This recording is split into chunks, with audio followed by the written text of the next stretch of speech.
Hello. Hello, hello. Is it me you're looking for? Oh, lordy, lordy.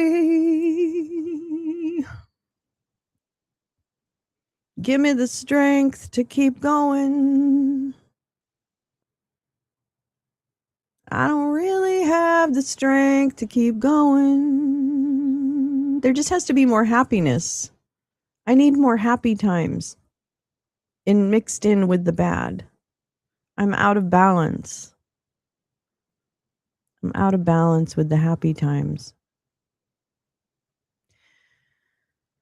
Good morning. Good morning, everyone. Happy day after the vote apocalypse. Let's see. It's not been a great morning, just being honest. I also keep reminding myself that when you're not having a great morning, there are so many worse mornings one could have. Why, yes, it is you we are looking for. Like we watched a documentary last night that was called Come See Me in the Good Light about Andrea Gibson, poet laureate, and her partner, and Andrea's journey with, and their partner, forgive me, and Andrea's journey with cancer, terminal cancer. And it was one of the most beautiful movies I've seen in a long time. Yeah. Hey, Neil. No, I'm early, babe. I'm early. I know. Yeah. Right, Jay Rance? I just, yeah. Molly Ponce. What's that? What's Molly Ponce? Damn it. I feel like I should know that. Let me get the chat up on the screen, please. No. Okay, now they'll do it. Isn't it interesting? Yeah, so I don't know. I watched the results of the, primaries last night. And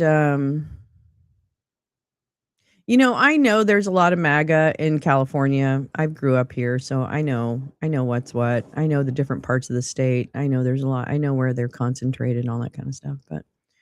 But I am just I don't know what is happening to Los Angeles, but the fact that Los Angeles would even entertain someone like Spencer Pratt for mayor is just I don't know if I can handle it. I don't know if I can handle it. No, the good people did not win the primaries in my neck of the woods anyway. And then this morning, something came out about Jimmy Gomez, who is my congressman from Los Angeles. I guess he had an affair or something. I don't really know. It's none of my business. But I'm going to tell you, like, I am so sick of betrayal and men in particular. Sorry, not the, mutual or present company excluded, I guess. I'm just so sick of men can't unable to control themselves and putting other people's lives at risk for their own bad behavior. You know? I don't know what to do with it anymore. I don't know what to do with it. I don't know what to do with it. I don't know what to do with it. There just needs to be a balance. Like, I don't have enough happy in my life to create some balance. And I don't know. Last night got me. This morning, someone almost hit me with their car. That got me. Like, this town is insane. I want to be in the forest, like, I don't want to be in the city. I'm tired. I worked all my life You know, you see me now and you think, oh my God, what a lazy bitch. No, I worked all my fucking life. And now I feel like there's nothing at the end of it. You know, like there's nothing at the end except for this kind of nonsense. And I can't even get like traction on building something on here. It's just, and you know, I mean, and that's what the audience wants. The audience wants what the audience wants. Yeah, I know. It's really gross. Anyway. Yeah, this woman just fucking ran a stop sign and almost fucking barreled into my car. And I'm like, what, are you on a high-speed chase or something? What the fuck? Volvo. Ugh. Anyway, so I'm down. Today's a down day. And I just can't get any traction on some personal projects. And just people disappoint me every time I turn around. I was just reading a medical study about how as women grow older, they adopt more and more cats. Many paws. Yeah. I guess. I don't know. I thought there was more to life than this. I thought there was more than this. Anyway. But we have things. We have things we must do and miles to go before we sleep. Let me I do have some articles, but then I know there's some stuff. I was also watching or trying to, well, I wasn't watching it, but I was listening to the Mark Wayne Muffin Head testimony this morning, and he's bad. It's just bad. He's so bad. Yeah, more kayaking. Well, yeah. I like your thanks, Dan. Thanks, Dan. Let me see what we got here. Shoot, hold on. Hold on. Let me see. Where's my beautiful things? So there's Marco Rubio at the house, and then there's Mark Wayne Muffin Head. But I thought there was someone else that was someone we hadn't seen. Oh, yeah, this is the one. It's Besant. It's Mrs. Beasley. I'm gonna watch this for a little bit, but I'm gonna be totally honest with you. Wait, how far back do I want to go? I guess I don't want to go too far back. You guys have probably already watched some of this.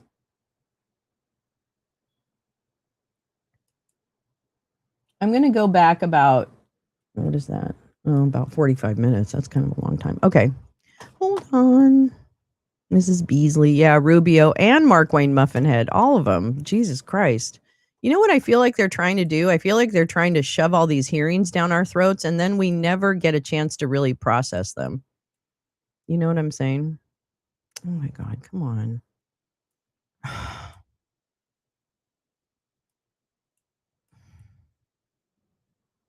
Okay, can you stop? Remove over. Son of a bitch. Hold on. God damn it. Fucking bitches. All right. All right. This is a little spice when Rubio confronted about lying about Slump falling asleep in meetings. Ah, okay. Rubio got a new asshole rip this morning. Well, we should definitely. Mark Wayne, the plumber, said he's not going to obey court orders he doesn't like. I did hear that. All right, we'll stick with Beasley. We'll go to Rubio, whatever. The fact that they are aware of, the fact that there is some litigation out there doesn't mean that. May 22nd. So I know Dr. Oz suspended payments to, 400 hospice centers in California? In Los Angeles has a third of all hospice centers. They suspended payment to 400, and not one of them complained. Why would one of those 400 hospice centers not complain about losing their funding? Again, Senator, we could speculate that it's fraudulent. And the key here, Senator, is transparency.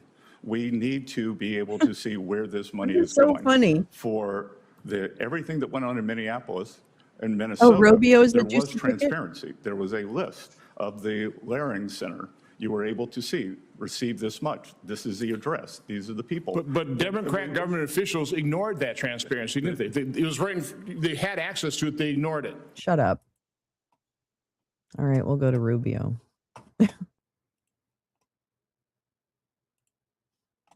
You know what? If you have people in your lives, if you have a loving romantic relationship, if you have those things, you should be really fucking grateful, okay? Because some of us are out here kind of raw dogging it. And we even have friends turn on us. So, you know, think about it that way. Be grateful.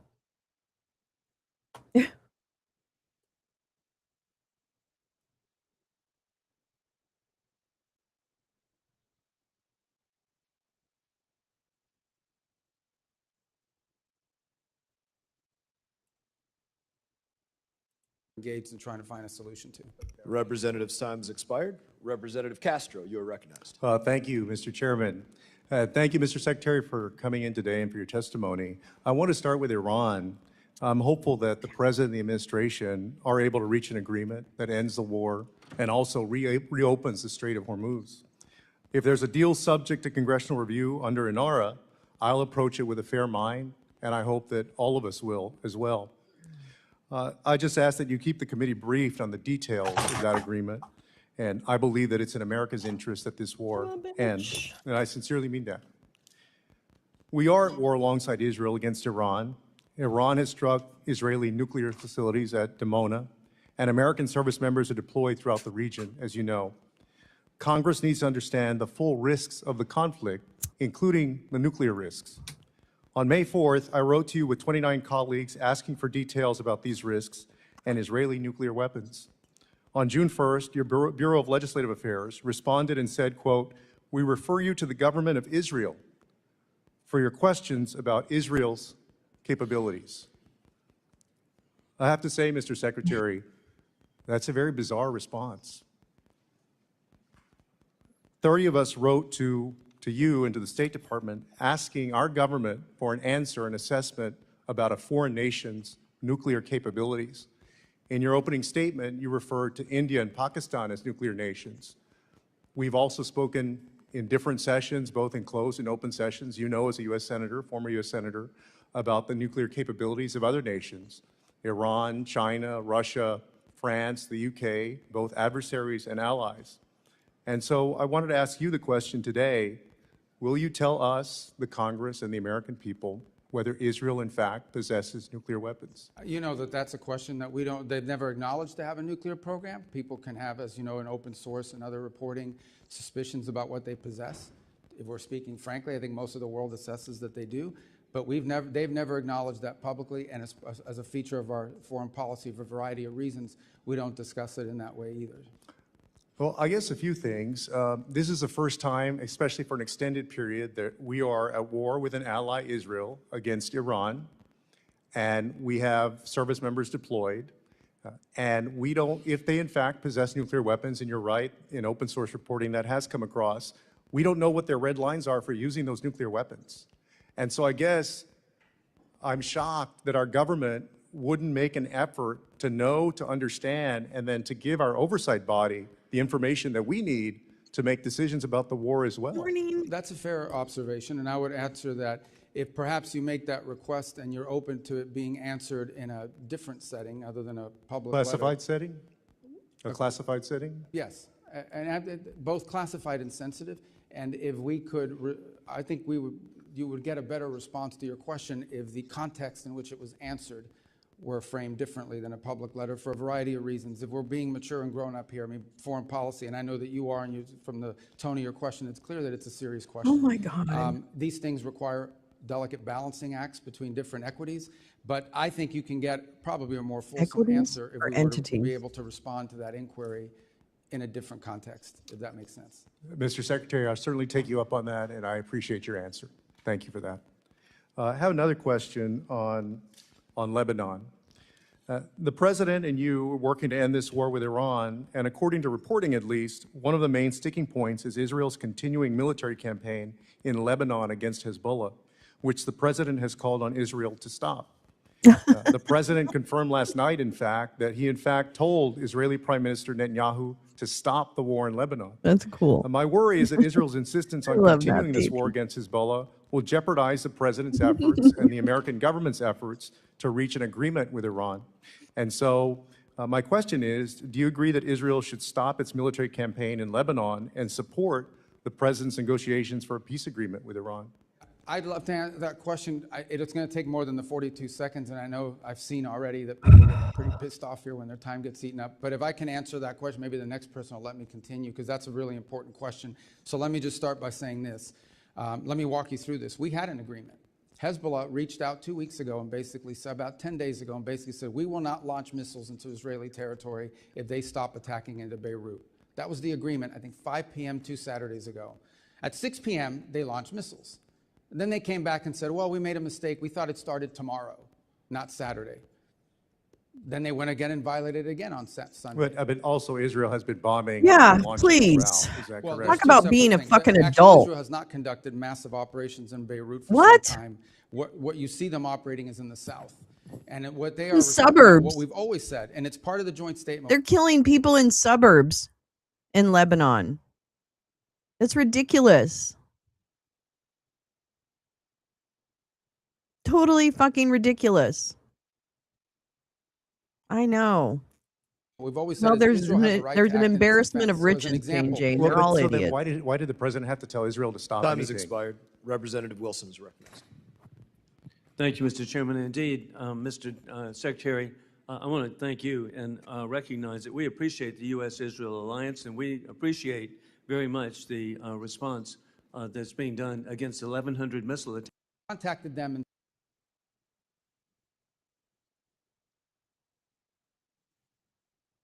to Israel. It's a challenge to Lebanon, to the Lebanese state, and the Lebanese people. And we are hopeful that we can create a paradigm in which Lebanon's government and Israel can work together to disarm Hezbollah and allow the funny. people of Lebanon to That's so reclaim this funny, country. But 'cause it's we're helping complex. Israel This has bomb been going everybody on else. since OJ had isotoners in those commercials. So.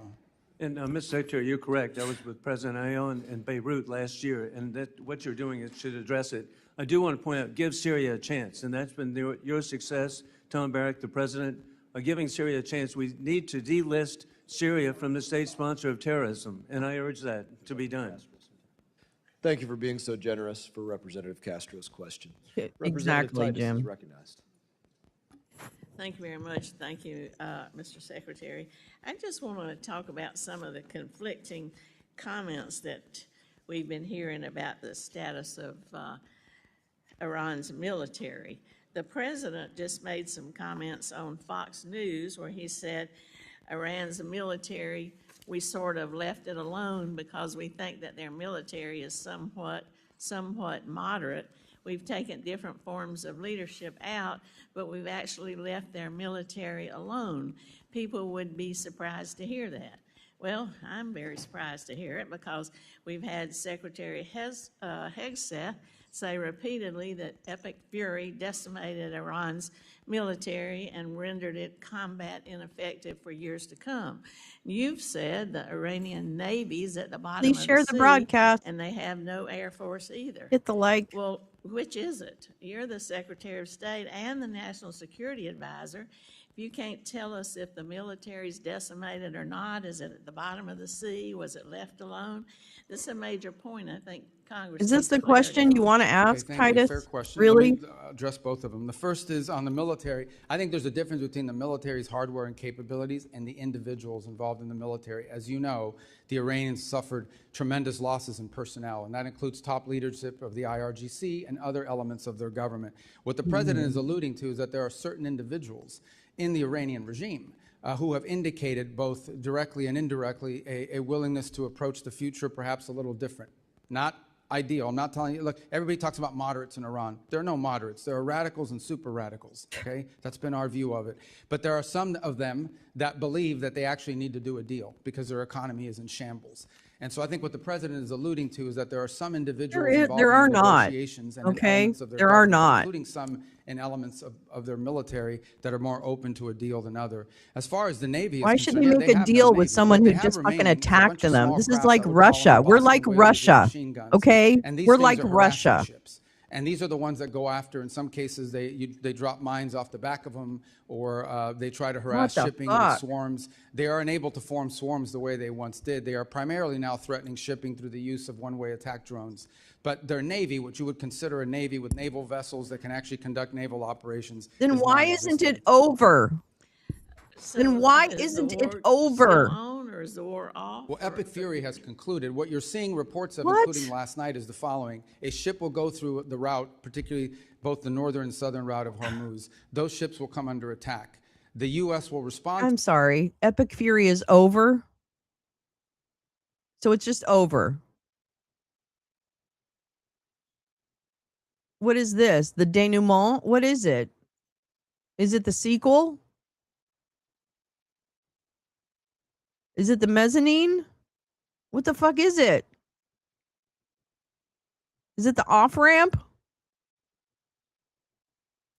to that attack by shooting down Dumb those drones country. that are trying to sink a commercial Dumb civilian cunts that vessel voted in this illegally and this unlawfully. fucking At regime. that point, the Iranians will respond to that by targeting some facility in the region in retribution. Good job, On everybody. occasion, in order to protect our own forces, we don't just strike the drones, we strike the people who launch those drones. These are completely defensive in nature, and but they are happening in response to an Iranian action. If they don't shoot at those ships, we don't shoot. But we have to respond. You have a civilian commercial vessel transiting the straits, and they're being targeted by drones. And these drones are not like highly precise. They could hit any part of that ship, and they could create, including an ecological disaster. Well, apparently what it's some called kind now. of military exists That makes that's sense. shooting these That drones makes sense. off. I mean, the military obviously isn't decimated. Well, if it they're- can they're- attack these ships with these drones. Yeah, they still And retain when a you drone. say that what the president was alluding to, the president's not a person who's known for Illusion, illusions. yeah. He just shouts it right out, whatever he's thinking. So I don't think he was alluding to anything, Yeah. as you suggest. Well, drones are, as you know, a challenge in multiple battlefields around the world. It's going to be a tremendous challenge for warfighting in the future because they're cheap. yeah, I know what drones Yeah, we are. know I what know they you know are. what they are, but I'm saying that they're cheap and they're Yes, easy. I know, and we're using things that are very expensive to shoot them down. And that needs to change. That said, yes, they still have the capability to, they can't launch as many as they used to, and they can't launch them in the swarms they used to launch them in, Well, let but me they just- still Well, retain that. apparently Okay, they can okay. blow up Let me something in just ask you Kuwait. a quick question about something that Ambassador did Barrett Israel do said, that? changing the subject a little bit. He compared Israel to Hezbollah for one thing. That was a pretty concerning comparison. But also he said Turkey should join the F-35 program. These comments are inconsistent with law and longstanding policy, and I'm just wondering what your position is as Secretary of State. Can Turkey a good get question. Hey, Tom. and, I mean, F-35s or not? What if, Yeah. we seem to be helping the bad guys and not the good guys. Well, as I'm sure you're aware, Turkey actually was in the F-35 program. The reason why they can't get them is because they purchased the S-400 system That's right, from and the they Russians. still have those, And- and they're still under mandatory Yeah. sanctions Correct. because of So that. as you know, that's governed by statute. Okay, or not? Well, right now, we don't have that choice because it's governed by statute, both provisions Well, then of why the is our NDAA and the ambassador statute. out there saying that? That Well, I seems to show Representative's the time has chaos in the- expired. Representative Perry is recognized. Thank you, Mr. Secretary. I would give you an opportunity to answer the ranking member, even though he didn't pose it as a question. But I, as a individual, like many on the dais who have served in uniform, thank People can vote for their own leaders. By the way, that's not my desire. That's the policy of the United States. That's enshrined in statute. Here's the problem, and we're willing to do this through a diplomatic means. The problem we have is that country's not controlled by a government. That country's are controlled we by a talking about military Sudan? conglomerate that basically controls 70% of the nation. Who is he talking to? Wait. their ideology and affordability. Can you describe, and Cuba has been Oh, a this is- Are sore. you really Okay. Colombian? I didn't. Oh, Ted Lieu. We have to have Ted Lieu. People in charge of that We have to have conglomerate of Ted that Lieu. government are He's capable the of making best. these I love reforms. Ted. At least not yet. Now, there's Their a mindset isn't congressman. there. Andy Kim, Incentives a aren't there. congressman. They have spent, Summerlee, a 60-something congressperson. years waiting us out and holding on. And I think they can still get Jimmy away Gomez, with it, and they shame can't, on and they you, won't be you able to. fucking Time has asshole. expired. Representative Liu is recognized. Thank you, Secretary Rubio, Get in for your being here pants, you today. stupid fuck. You have been at multiple meetings with President Trump. In a moment, I'm going to show you a video of one of these meetings. It is from last December. It's a cabinet meeting. I'm going to ask you to focus on President Trump, and you will see that he is sleeping while you are Oh, my talking. God. Please show the video. I love this. Products they make and what American farmers grow and produce has a fair shot to be sold around the world. On issue after issue, that's been the case. You talk about foreign aid reforms. This is not our money. This is taxpayer money. That sounds good, James. Secretary Rubio, have you been at more than one meeting where President Trump has fallen asleep? That's false. That's false. I've never seen him fall asleep. On the contrary, the guy doesn't sleep, which is a big problem because he calls me at 2 in the morning. He calls me at 5 in the morning. And, you know, I like to sleep a little bit, maybe not 12 hours, but at least 6. So he works. The other day he was at the Oval Office until 12:30 p.m. 12:30 a.m. I don't know what you're talking about. Secretary Rubio, I'm going to show you in a moment a video that shows you just lied to Congress. Oh, okay. So this is a video of a cabinet meeting literally from last month where Donald Trump is sleeping while you are talking. Please show this video. Coalition of countries that line up behind the peace deal, behind the border peace, and it's still every day is a challenge, but it's been driven personally by the president. It's the reason why we're involved in this whole Ukraine-Russia conflict. That's not our war. It's not the president's war. This war started. It never would have happened if you'd been president. But this war is going on, and the president is trying to end it. You are literally talking about issues of war and peace, and Donald Trump is sleeping right next to you. No, he's not. If Donald Trump cannot stay awake at these important meetings where the cameras are rolling, imagine what he's like when the cameras are not there. So I'm going to ask you, have you been at classified meetings where Donald Trump has fallen asleep or had I've never trouble been at staying any awake? meeting. I've It's a never been strange at any meeting defense. and the things you're showing me now, he was not falling asleep. And So- I think so it's you're outrageous lying that I'm before again. the Foreign You're Affairs lying Committee of the United States consistently House of Representatives to asking questions Congress. about sleep. You're This is a lying to joke. Congress, Secretary Rubio. So I'm going to show you another video in a moment. Fuck yeah. The Show me all president's the videos you inability, want. the president's inability to stay awake on the job has caused other countries to perceive him differently. They mock him. Hi, Sharon They Brown. see he is weak and he is feeble. This is a video of a French news channel talking about Donald Trump falling asleep at a Memorial Day ceremony. Please show this video. Well, Mark, a video that appears to show Donald Trump falling asleep at a Memorial Day ceremony this Monday has been circulating heavily online. And internet users have a lot to say about it. It's also reignited rumors about the health. Now, in the video, social media users say that Trump is fighting sleep whilst he listens to the speech given by Defense Secretary Pete Hegseth, and that his eyes appear to be closed for a large portion of the ceremony. Now, we need to remember here that this is a ceremony to honor and remember those U.S. military personnel who have died while serving in the armed forces. And the idea that Trump was asleep at a somber ceremony like this, It's 24. outrage online. Donald Trump's inability to stay awake on the job shows that there's something very wrong with his health or cognitive abilities. And in fact, on a number of occasions, Donald Trump will contradict himself in literally the same meeting or interview. In this video I'm about to show, it shows that Donald Trump says the Iranian military is both destroyed and not destroyed at the same time, something that Dina Titus alluded to. Please show this video. Of leadership out, we've actually left their military alone. People would be surprised to hear that, because mistakes have been made in wars where you wipe out everybody and then you have a country that's, for 40 years can never rebuild. You look at what happened with Iraq. We did so. Iran is in a very bad position. They have no military. All they have is good talk, and they have a fake press. So, Secretary Rubio, instead of holding North Korean-style cabinet meetings where everyone goes around the room kissing Donald Trump's ass, I'm going to ask you to come clean with the American people and the White House Love as Ted. well. There's something wrong with Donald Trump's health or cognitive abilities. There's a reason he keeps going to the hospital and they keep giving him cognitive tests. We have not seen the president in 8 days. The American people deserve the truth. Really? I yield back. I feel like I have, but maybe I don't even haven't. know how to respond to that. other than to tell you that it's absurd and ridiculous. And I can't believe we're in a Foreign Affairs Committee meeting in front of the House and You know what? foreign policy. We Just can't keep believe lying, it Secretary either. Rubio. Just keep From a lying. How about that? Supposedly someone who thinks he's a medical expert when he's not. The truth of the matter is we had a cognitively impaired president in office a few years ago. That's a cognitively impaired president, but I don't like to talk about that because it weakens America. This president we have, this is a guy that literally doesn't sleep. He works day and night, long hours, every single day. I don't know if you haven't seen him in 8 days. I saw him yesterday. I didn't see him today, but yesterday because I was in Congress the day before. I talked to him at all hours of the day and night. He works inhumane hours. Well, then I've been that's on a lo- I've been problem. on Then I 4 think he's trips sleep with the deprived. president, that he doesn't sleep in the whole flight. And everyone else is sleeping on the plane, and he's, wandering the hallways looking for someone to wake up and talk to that people are. So I don't know what you're referring to, but he has an incredible amount of energy. I'm just telling you, you may not like his policies. You may not like his policies, you may not like the decisions he's made, but I assure you, this is not a president that sleeps or is cognitively impaired in any way, shape, or form. And in Okay. fact, is incredibly Roll active, tape. much No. more so in many cases than much younger people that are around him. Those are facts. I see it every day. You're not going to agree because you have another narrative sure, that you Neil. want to push, but those are the facts. I just showed you Representative Issa 3 is videos of recognized. him sleeping. Secretary Representative Rubio. Issa is recognized. Thanks for waking me up, Good Mr. job, Chairman. Ted. Mr. Secretary, if you'd gone to sleep during those videos, I would not have blamed you.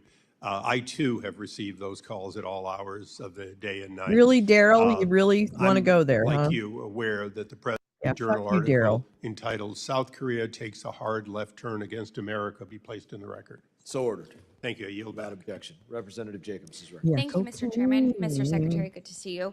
I'd like to talk about the war in Iran. Yesterday, in your Senate testimony, you told Senator Booker that the war in Iran is over. This is news to me. It's also news to my 2,500 constituents, Marines, San Diego Marines in the Middle East off the coast of Iran, the other of my constituents who are deployed there, and the thousands more of my constituents who have 48-hour deployment notices whose families are still very concerned. But okay, I will take you at your word. If the war is over, I have a simple question. Who won? First of all, Epic Fury is over, which is what you would consider the war. That operation is So you agree it's a concluded. war, then? No, those are hostilities. They called it a war. I'm Okay. just responding to the Senator Mr. Booker's Secretary, question. you can change the name of the operation. It doesn't change the fact that the Seriously. strait is still closed and my service but members that's and not- all of our service members are still in I know, but harm's that's way. not The what you war asked me. is not over. But I'm agreeing with you. Okay, fine. We're taking you at your word. The war is over. Who won? Well, first of all, you're not taking me at my word. It's a fact. We're no longer conducting sustained strikes inside of Iran to degrade their military because Epic Fury is over. The second point is on the question of who won, I can tell you this. We defined victory as destroying their defense industrial base, significantly reducing the number of missile launchers that they possess, significantly reducing their stockpile of drones. And we achieved all of those in addition to destroying what they had left of an Air Force and wiping out their entire conventional Navy. Those are all gone. So I consider that somehow victory. we're We did still too. here. That was the purpose of Epic Fury. Okay, well, good. Based on the metrics that you just said. That was a okay, lot. There's actually, our intelligence community has said that Iran is reconstituting its military industrial base faster than we had predicted. why we put and Pulte analysts in. assess it still holds roughly 70% We'll take of care its of that missile stockpile nasty and rumor. 70% of its mobile launchers. The Strait of Hormuz was open before the war. It is now Yeah. closed. Come We have on, Barry. lost 14 brave American service members. Over 400 are injured. And the Iranian regime remains largely intact, but now with a more hardline leader who has more incentive to try and get a nuclear weapon. So I guess I have to ask you again, Mr. Secretary, does this actually look like winning or losing to you? Well, first of all, I don't know what intelligence assessments you're referring to. We wouldn't discuss intelligence assessments if they were real. You must These be have been refer- publicly reported. Well, if they're publicly reported, someone committed a crime, and by the way, is also lying. And this happens all the time. People Okay, well, what manipulate is it? intelligence and Okay, what analysis. is it? Is it a crime because they leak something or are they lying? Marco, you just let it slip. Your Freudian slip is showing, Marco. You're just lying right now. You're obfuscating, as I like to say. Oh my God, this guy really thinks this is going to get him the presidency. But believe me, that's what he thinks. Oh, she's really excellent. I can't recall what state she's from, but she's very good. Yeah, this is what I mean. There are excellent Democrats in the House and in the Senate. We just have to uplift them. for purposes of furthering a narrative. On your point about the regime is actually deeply fractured, which is why it takes 7 to 10 days to get an answer from them for anything. Really? Because Trump said he actually spoke to Hezbollah.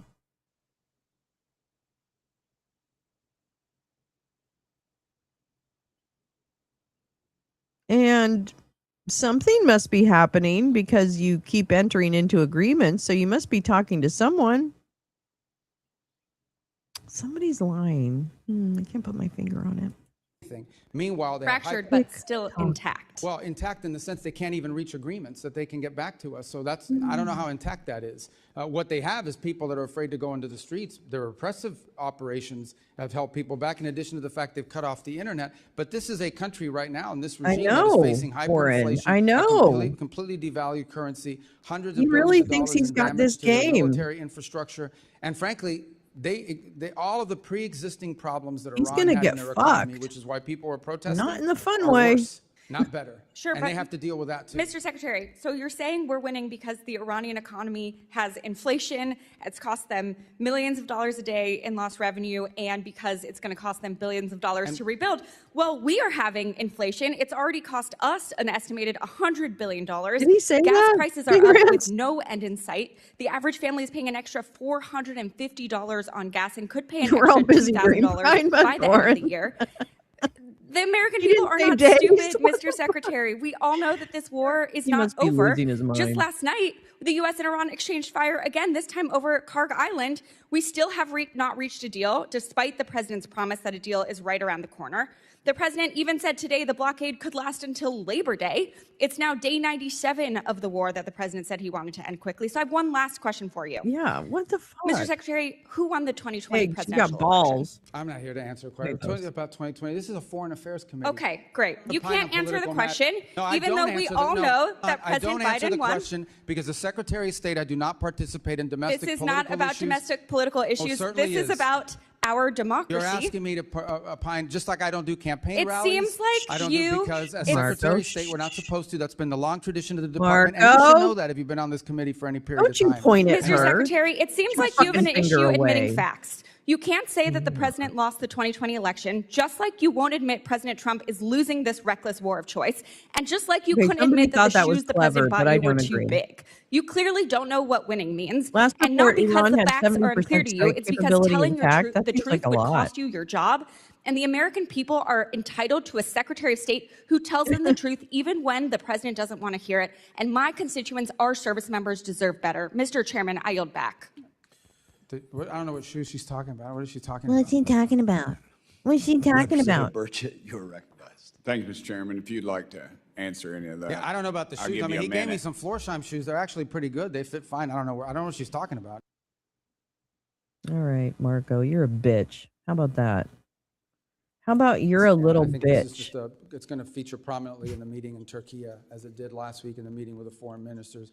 On the UN, I can provide you the list of the reforms we are asking for. They've imposed last year more reforms than ever before, but there are a few more that need to happen. And I can share that list with you and with the whole committee. Representative Stanton is recognized. Thank you, Mr. Chairman. Thank you very much, Mr. Chairman. Mr. Secretary, I do want to talk to you about the blurring of lines between public service and private enrichment at the highest levels of this administration's foreign policy leadership. President Trump has placed Steve Witkoff and Jared Kushner in charge of addressing some of the world's most intractable conflicts, including the war between Russia and Ukraine and cleaning up Yes, the grabber. president's self-made mess of war of choice Yes, in grabber. Iran.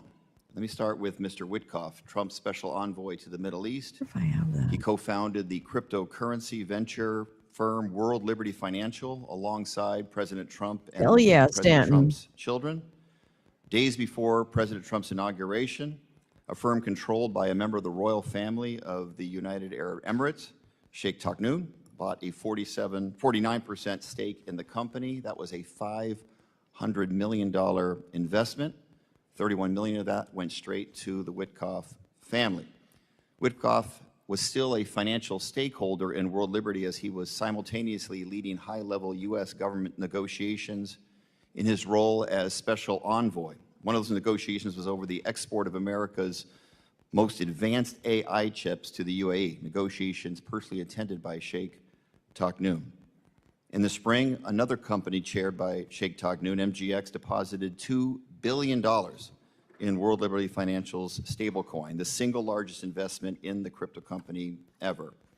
Weeks later, the chip deal was announced despite national security concerns. Secretary Rubio, do you believe that Mr. Witkoff has an unacceptable conflict of interest? I have never seen any evidence that he's made any decisions or advocated for any position that's to his personal benefit. On the contrary, and again, I can't speak to all the things you're saying now because that's not, Mr. Witkoff is an employee of the White House and he undergoes the ethics vetting and the procedures for disclosure that are appropriate to them, not to the State Department. But I would just add, I want to be fair, okay? I've never seen the guy ever say anything to me that makes me think this is personal rather than, the only thing he's ever done is spend his own money. Yeah. I know he has spent his own money at great personal expense to fly around the world on his own airplane, not on the government bill. He has, he has done it, but everything out of his own pocket. Are you concerned about the appearance of a conflict of interest in Mr. Witkoff? I've never seen anything that leads me to have that concern.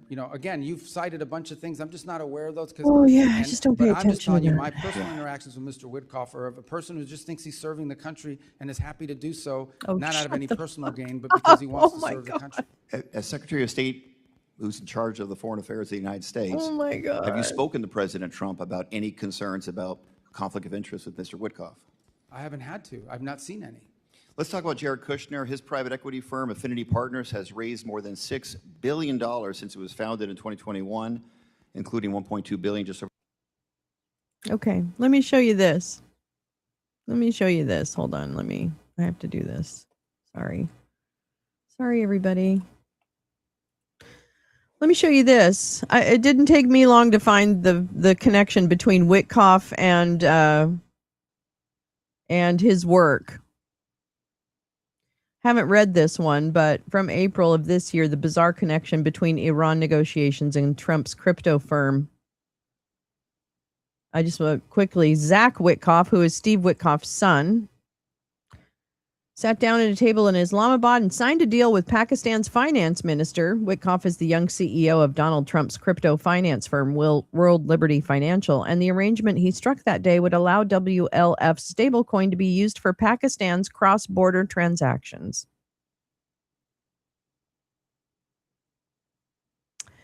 And there's some history. I have to go back in my bookmarks, but there is some history between Pakistan's military leader and some of their crypto deals. I just have to find. Yeah, here we go. This is it. The presence of a military leader. God, I love my brain sometimes, and then sometimes I hate it. The presence of a military leader during this financial meeting was odd, but 3 months later, Munir is connected to another Witkoff family effort, the ongoing negotiations to settle the war in Iran. That's right. As I said yesterday, I believe that this regime is trying to do some kind of military coup in Pakistan. I don't know why. I don't know how, but they have been sidling up to this guy who is the head of the military in Pakistan and kind of freezing out the political leadership in Pakistan. So I think, because there was reporting about Pakistan's involvement, or this guy Munir's involvement with the Trumps, I think back in summer of 2025. That's all I'm going to say. But you know what? Like, share, and subscribe, because now only 16 people know that little fact. No, I'm just kidding. But all these other shows get so many eyeballs, and yet they teach you nothing. Ugh. Tired. Okay. Anyway, so yeah, that's what I want to tell you about that. Oops, sorry. Has been raised from foreign nationals. I don't know anything about And the it. answer is 99%. These include sovereign wealth funds operated by Saudi Arabia, UAE, and Qatar. The Saudi Sovereign Wealth Fund is the largest investor in Affinity Partners. In fact, Crown Prince Mohammed bin Salman personally recommended that Saudi Arabia invest in Affinity Partners. The Crown Prince has also personally urged President Trump in multiple phone calls to continue the ongoing war of choice in Iran. Let's put it another way.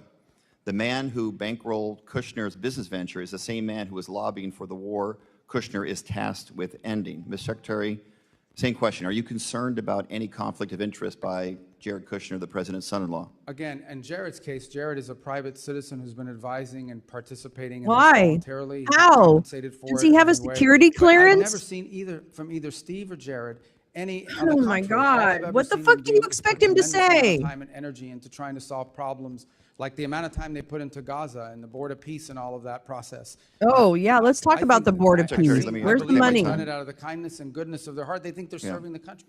The goodness of their heart. Mr.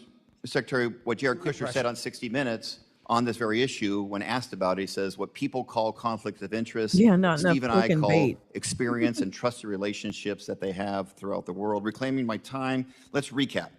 The two men tasked with resolving this country's most sensitive I national do like security this issues, line of including questioning meeting and with appreciate it. Iranian Being negotiators, on the record. are profiting off It's the same important. countries that they are engaging with. One thing we know for sure, while the Ukraine peace talks are going nowhere and the war of Iran has no end in sight, WITKOFF and Kushner are making out like bandits. Meanwhile, a gallon of gas is still hovering about $4.67 in Phoenix, Arizona. That I think they represent must, up Jay. nearly I don't understand it. 40% I just from don't. just 18 I'm months sorry. ago. The American people are paying more for gas, I don't for get it. groceries, for everything. They're footing the bill. know. I guess While I'm just not representatives of our interesting government are cashing in. to beyond my friends. Representative Jackson is recognized. Yeah, I don't Thank you, think a Mr. Chairman. private. This is it. And thank you, Secretary Rubio, for being here today. Thank the you good for news your is work we to can just execute an skip America through First foreign the policy that is fucking- making America safer, stronger, and more prosperous. Mm-mm. To 26. To advance Oh my President God, Trump's it's American Ambien First agenda Ronnie and continue this Jackson. progress. I mean, I think codifying How you these doing? policies are How's those important so that pills they kicking in? exist You had some orange for the juice long with your term. And I pills wanted this to say morning one there? thing when it comes to the issues that Did people you? use the term for the job. And that- and so forth. I would also add something that's of doing the job, and I think we can do that and still have a very diverse workforce, but not because of the diversity, but because of their skill, their merit, and their abilities. Thank you. I appreciate that. Mr. Chairman, I yield Oh back. my God. Representative Okay, Jackson. thanks, Marco. Thank you. Thank you very Oreo. much. Thank you, Secretary Rubio. Great to see you again. Thank you for your forceful Private words grifter, yeah. in support of diversity, although Thank there's some you. conflicting, There you go. claims to what it means. Secretary He'll Rubio, know I it. He stand gets before it. you not simply as a legislator, but as a witness to a moment in our nation's You might do a history good when we are job, though, threatening Neil. to sever the sacred connection May not between be our the best national example. interest and our moral obligation. This is a budget hearing, of course, but more than numbers on a page, we have to wrestle with the meaning of what those numbers mean to the lives of real people in real places, whose very existence is bound in no small way to the decisions that we make in this room. I want to start by showing the American people what the dismantling of the diversity, equity, and inclusion means. Under your leadership, we are abandoning the continent of Africa. Would you put this up, please? The question is not what can we afford, but what we are willing to become. Under your leadership, the U.S. effectively has closed 31 consular operations across Africa and has 34 ambassadorships vacant. Under your leadership, we froze student, refugee, and valid visa processing to 26 African nations. Under your leadership, we have raised the tariffs on 30 emerging economies. Under your leadership, we have pulled out of the pandemic and healthcare aid for over 40 countries. Our diplomats used to operate in every region, culture, and society on earth. A workforce that reflects the diversity of our country is not a political objective. It is indeed, as well as you know, a strategic advantage, as you articulated. Africa and other developing nations are fast-growing and young populations represent one of humanity's greatest opportunities for shared prosperity, climate resilience, and democratic transformation. On global health, last year, the Trump administration cut off all funding to the World Health Organization. However, to prevent diseases from reaching our shores, the U.S. still needs the global outbreak and disease surveillance functions that the World Health Organization offers. Diseases, as you know, do not need passports or visas. In March, the Washington Post reported that the administration is proposing to spend more than $2 billion a year to recreate a system that you dismantled, such as laboratories, data sharing networks, and rapid response systems that you abandoned when you withdrew from these programs. This is more than 3 times what we had contributed to the World Health Organization. That's waste, fraud, and abuse. How is reinventing the wheel at a significantly higher cost efficient for the American people? You know that. Let me just answer that. Since Eastern Congo and Uganda are currently experiencing the third largest outbreak since it was discovered half a century ago, and your response was to criticize the World Health Organization that you had retreated from. Your statement in the administration's action revealed a retreat from our responsibility, a shrinking of the vision of America, and a devastating abandonment of those who have long looked to the U.S. not as a savior, but as a partner in the difficult work of survival and dignity. Moving forward, we would have questions on how the Trump administration plans to address global health crisis. Lee. If that is something the United States still wishes to have leadership in. You Prior to guys could be quite the team. 2026, U.S. global health was a Now, model for there's the world. Canada-U.S. Its initiatives helped negotiations contain I more would than watch 250 diseases across more than 40 countries. over martinis in But old those Montreal. and this administration have not told the truth. They told the American people these cuts were necessary. Because I can assure you there's nothing necessary about denying medicine when people are suffering. That's right. There's nothing justified in weakening initiatives like PEPFAR and the Global Fund. I'll give you some time, which have stood as shining examples of what this country can achieve when it chooses compassion. He's going to say, over oh, we indifference. moved it to a different As we look department. at the HIV crisis, and specifically in Zambia, according to a draft memo that was shared with you, prepared for you by the State Department on African Bureau staff, something that you care about, you considered withholding life-saving assistance to 1.3 million people with HIV in Zambia to force the government to sign a deal giving the U.S. more access to critical minerals. Do you consider it acceptable to use life-saving HIV/AIDS treatment as leverage for economic advantage? And in closing, over the Easter weekend, I was in Cuba doing an oversight to see, and your State Department refused to meet with members of Congress while they were out gallivanting and partying. There you go. In closing, I would like to ask you, will you invade Cuba? I yield back. Well, I have 1 second to answer. What do I do? I mean, you guys tell me your rules here. I tried to write down all the Will stuff you said, invade right? Cuba? Well, that's not the only thing you said. Mr. What else? Secretary, I'm going to take my time to ask questions at this time, and I'll give you some time to answer. Okay, because I do want to answer a lot of the points he raised. So my questions are going to bear on this.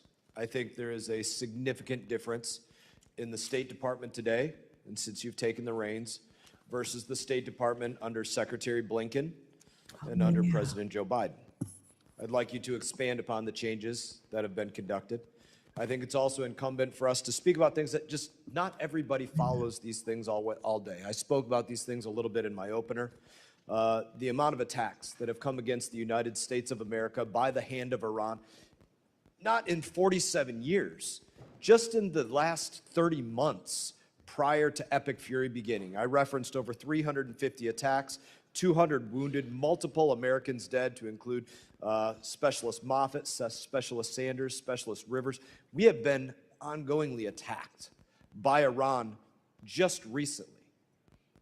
And the United States has largely done nothing about it. I think one of the things that's changed about us is that we are not going to be an America that gets attacked and pretends it never happened, ignores it, does nothing. That was a way of the past. So, Secretary Rubio, I'd love for you to discuss this and discuss the questions that were asked previously, and you have 3 minutes and 45 seconds to do so. Okay, good. And I actually think they dovetail because there's a couple points. First of all, it's just absolutely false that we've abandoned the continent of Africa. As I've highlighted multiple times here on the diplomacy front, we are deeply engaged in the DRC and Rwanda peace negotiations. In fact, if it wasn't for us, there wouldn't be any negotiations.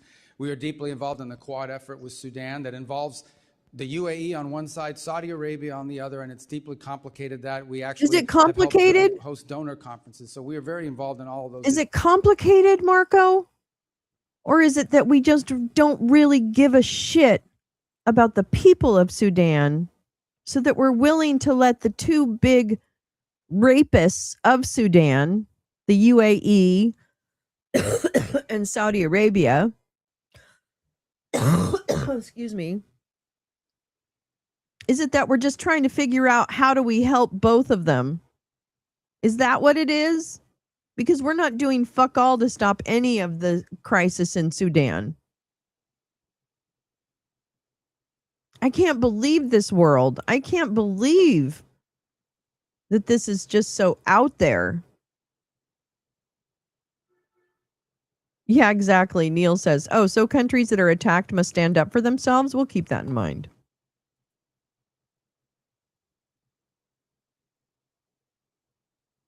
This is insanity. This is just pure insanity.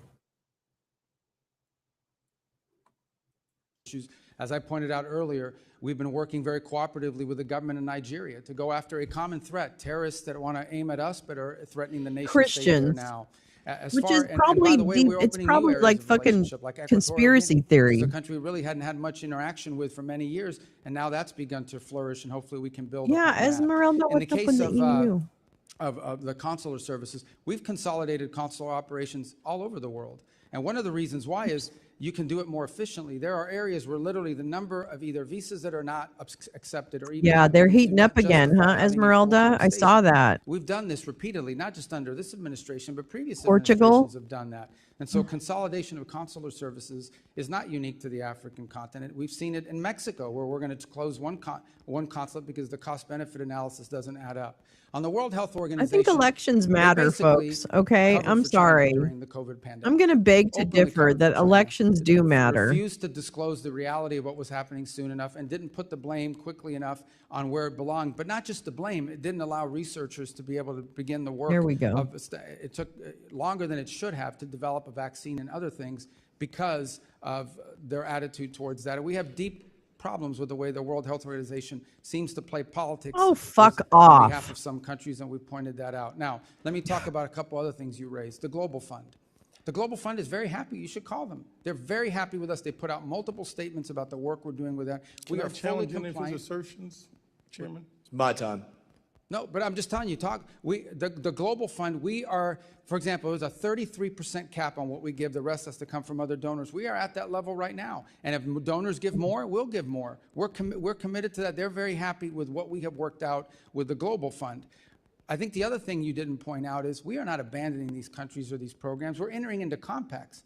32 compacts, the majority of them in Africa, in which we go to a country and say, look, rather than force a bunch of NGOs from Northern Virginia on you, we are going to work with you. We are going to give the money government to government, and we're going to work in cooperation with your government to build up your national health system. So not only can you care for the patients you have now, but ultimately you won't have this problem for 5 or 10 years. And they want that. They welcome that. They do not want the ongoing dependency. Okay, this is not true. This is not true. Representative He Jackson, is you're not recognizing. lying. I know, but on Zambia, look, we're not threatening them with anything. They just don't want to sign a compact. But you do raise an interesting point, not specific to Zambia, but broadly.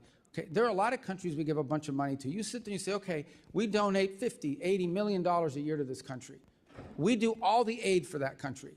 But all of the contracts, all of the rare earth minerals, all of the financial benefits, all of the commercial deals are with China.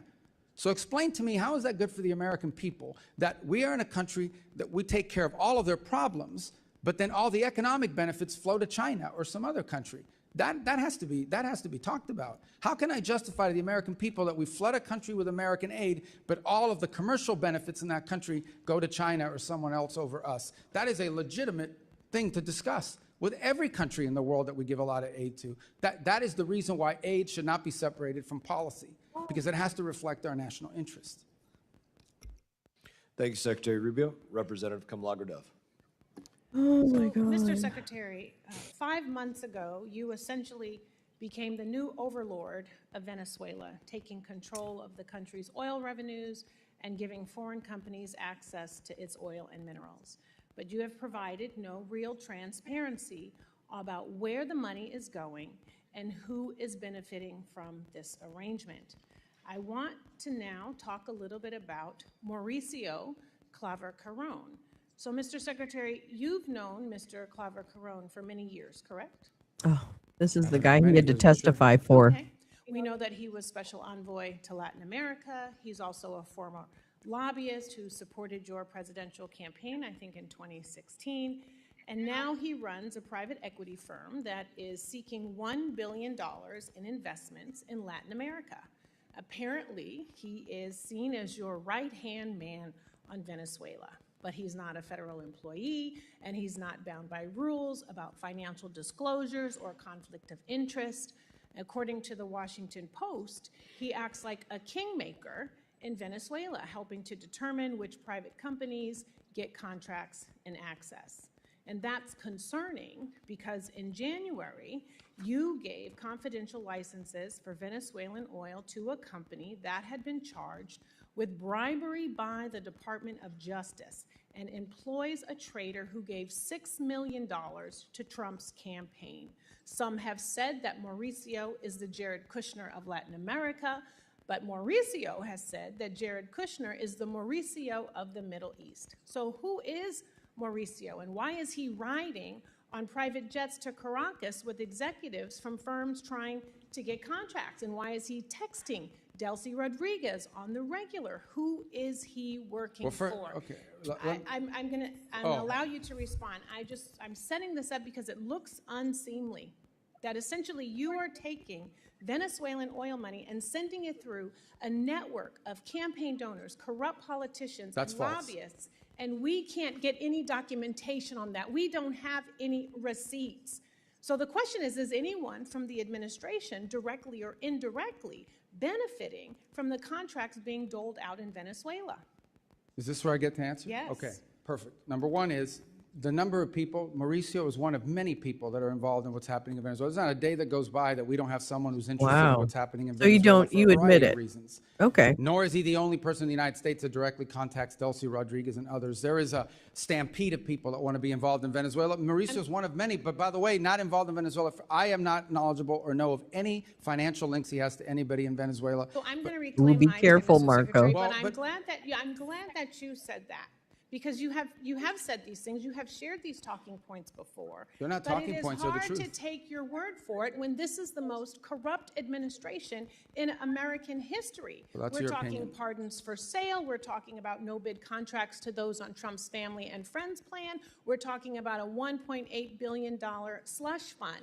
And I think that's corruption. The American people think that's corruption. They want to know if you think that's corruption. Okay. Number two, this goes right to the point of transparency. You're absolutely wrong about the way the money flows. It's pretty straightforward, and I'll share. So I'm going to have to reclaim my time again because well, then, the what kind of question about process is this? They get to corruption- ask questions and you don't get to answer? It's my time. The question I don't know about about you. When corruption is it is my really time? important. So why am I because here if I don't you get to can't answer your call questions out or your defamatory I'm statements? reclaiming my time, Reclaim. Mr. I want Chair. you to, but I want to reclaim. Well, do I get time? This Because you is make my these time, Mr. defamatory Chair. statements and no one can talk here. If This you is crazy. can't call out corruption in this country, then how can you call it out in another Well, I can't say country? anything 'cause you won't That let me is the speak. question. It is about credibility and your credibility. And Hey, your Macaroni. credibility meter is on empty right now. This See, oil. these guys who just get to talk and I don't get to determines- answer? who You hear the determines broadcast. barrels of oil Hit that the get like. sold? How But you many won't let of me them? At answer your what question. I price have an does it answer get for your sold? question. Where is it going? Oh, I get it. will They let have to you. use their time for me to answer The your onus question. is on you to a prove joke. that there is no corruption happening. Well, how do I That is prove it if your you don't let me talk? responsibility as the Secretary of State. And you know what? Normally we would have access to that data. That's the You do. You transparency. just don't know where but to you're look. not showing us any receipt. Well, then show us. But do you you won't. commit? Do you commit to coming back here with whoever the person is who is monitoring the sales of the oil? Bring them before this committee. Can I Show the reclaim my receipts. time? Have the documentation. You don't have this time yet. I am talking about your credibility and evidence, not your talking points, because talking points are never a replacement for transparency I agree, and but that's what you're documentation. saying. You're saying talking And points we without an have not- answer. We are 5 months can't into see this and no audits. Zero visibility into the 100% contracts that are false. awarded. 100% Zero false. Unfortunately, transparency about where the Representative's money time is has expired. going. Representative Salazar is recognized. And giving contracts with no transparency Can I is borrow your exactly time the to reason why answer? you shut down USAID. So practice what you preach. I yield my Oh, time. she gets to scream now too? Scream Chairman, and can we shout. take down her words? I'll give you some time. I'll give Yeah. you some of my time. Let me just give Okay. just Oh God, change what the kind of thing energy. is this? What is this? You get asked questions for 5 minutes and you don't get time to answer. It's not a hearing. I think you said clown Like show a dunk before. tank. I What don't, is I don't this? have to tell you. I don't. I We're ready to go. We're I prepared think to more play to be that role. continued, but thank you very much for your time. Oh, wait, that's a Democrat? I didn't even know that. Ambassadorships or posts are empty. Our alliances, we hit our friends with tariffs, berate our partners for not supporting a war that God, they these were not Congress ever people. bought into in Iran, and only later walk back the plans to Can they withdraw troops please from our European allies. go On foreign beyond aid, just we've scrapped written USAID and comments dismantled that their our global fucking staff humanitarian create networks, and for in the them that they vacuum, clearly as you know, don't China even has know fulfilled, come because into they that can't breach. read them with any level of I want to fucking talk. We passion. have a deal. This is, I think, a good example. You've not granted final approval on $14 billion arms deal for Taiwan, which I want to emphasize was a sale, not a gift. Helicopter. Do you think that protecting Taiwan is still important? It is. We gave them we had an $11 billion sale, the single largest in history, just in December. But it's not a gift; it's a sale. And why are we December. withholding? Why are we withholding the $14 billion? We're not withholding. It's just under review still. It has, but we just executed one in All right. December, which was Let's more than move Biden on. did in 4 years. Let's move on to NATO. You know, the president's described as a paper tiger, and he's made no hidden about his disparaging comments about our allies, which I think are dangerous. And undermines the longest, the strongest alliance that we've had post-World War II. Do you think that NATO is a paper tiger? The big what, I'm sorry? Do you think NATO is a paper I think NATO's in need of deep reform, and part of the Well, reason, but I mean, that reform's taking place. I mean, we can talk about it, and you ought to be able to take some credit for this. Look at Poland's up to 5.0, Right. their GDP for defense. That's a good Poland's not the point. problem. Well, a lot of Eastern, but we're working on this and we're making progress. Would you not agree? I don't agree. I think we're You making don't agree that progress. we're making progress? Well, I agree we're making progress with some countries, but others are saying their 5% or even their 3.5% includes, for example, pensions to veterans. That's not defense spending. Well, Oh of my course not, but I God. mean, I don't think that the confidence and the support that used to be a part of that transatlantic partnership is still there today. And you Hey, go to Kim, Europe, how I go are to you, Europe, darling? and you sense I that in the people that know, we talk I to. know. Let's move over to It's Ukraine. tiring. I've That's spent a for lot of sure. time and engagement there. I know you have. You talked about it earlier today. 4 years ago, it was seen about good versus evil, right? Russia's invasion of a country that was unprovoked. And there was strong bipartisan perception that that was the case. A year ago, the president indicated that Ukraine had no cards to play anymore. I think that President Putin, today, modern Russia is a syndicate masquerading as a country with a mob boss called Putin. He bombs hospitals, schools, churches, kidnaps over 20,000 Ukrainian children. And yes, we have leverage, but we're backing out of our economic commitment there, our military commitment. And, but yet, we see these brave Ukrainian people standing up for their sovereignty and actually taking a whole new page out of warfare in terms of something that we could learn from. When is the president and the administration going to use the leverage that we have over Russia?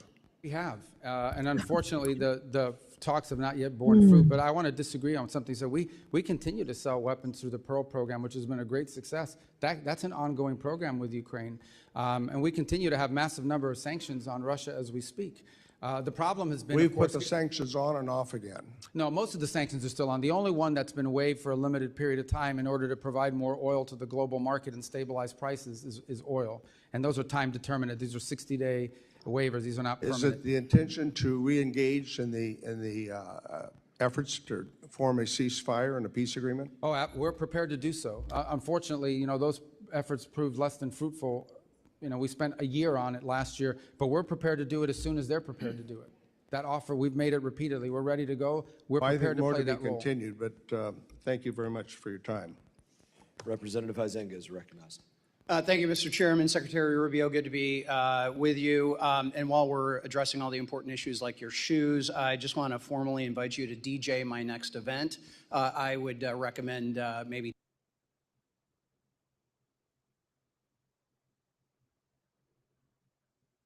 those sanctions. Anthony Blinken sat there where you are not that long ago, and I had to remind him he had a problem on his hands because I'm vice chair of the Financial Services Committee. There's a number of Financial Services Committee members who are on this committee. We actually write the sanctions, and he basically would come in and say, don't worry your pretty little head about all these confusing sanction-y things.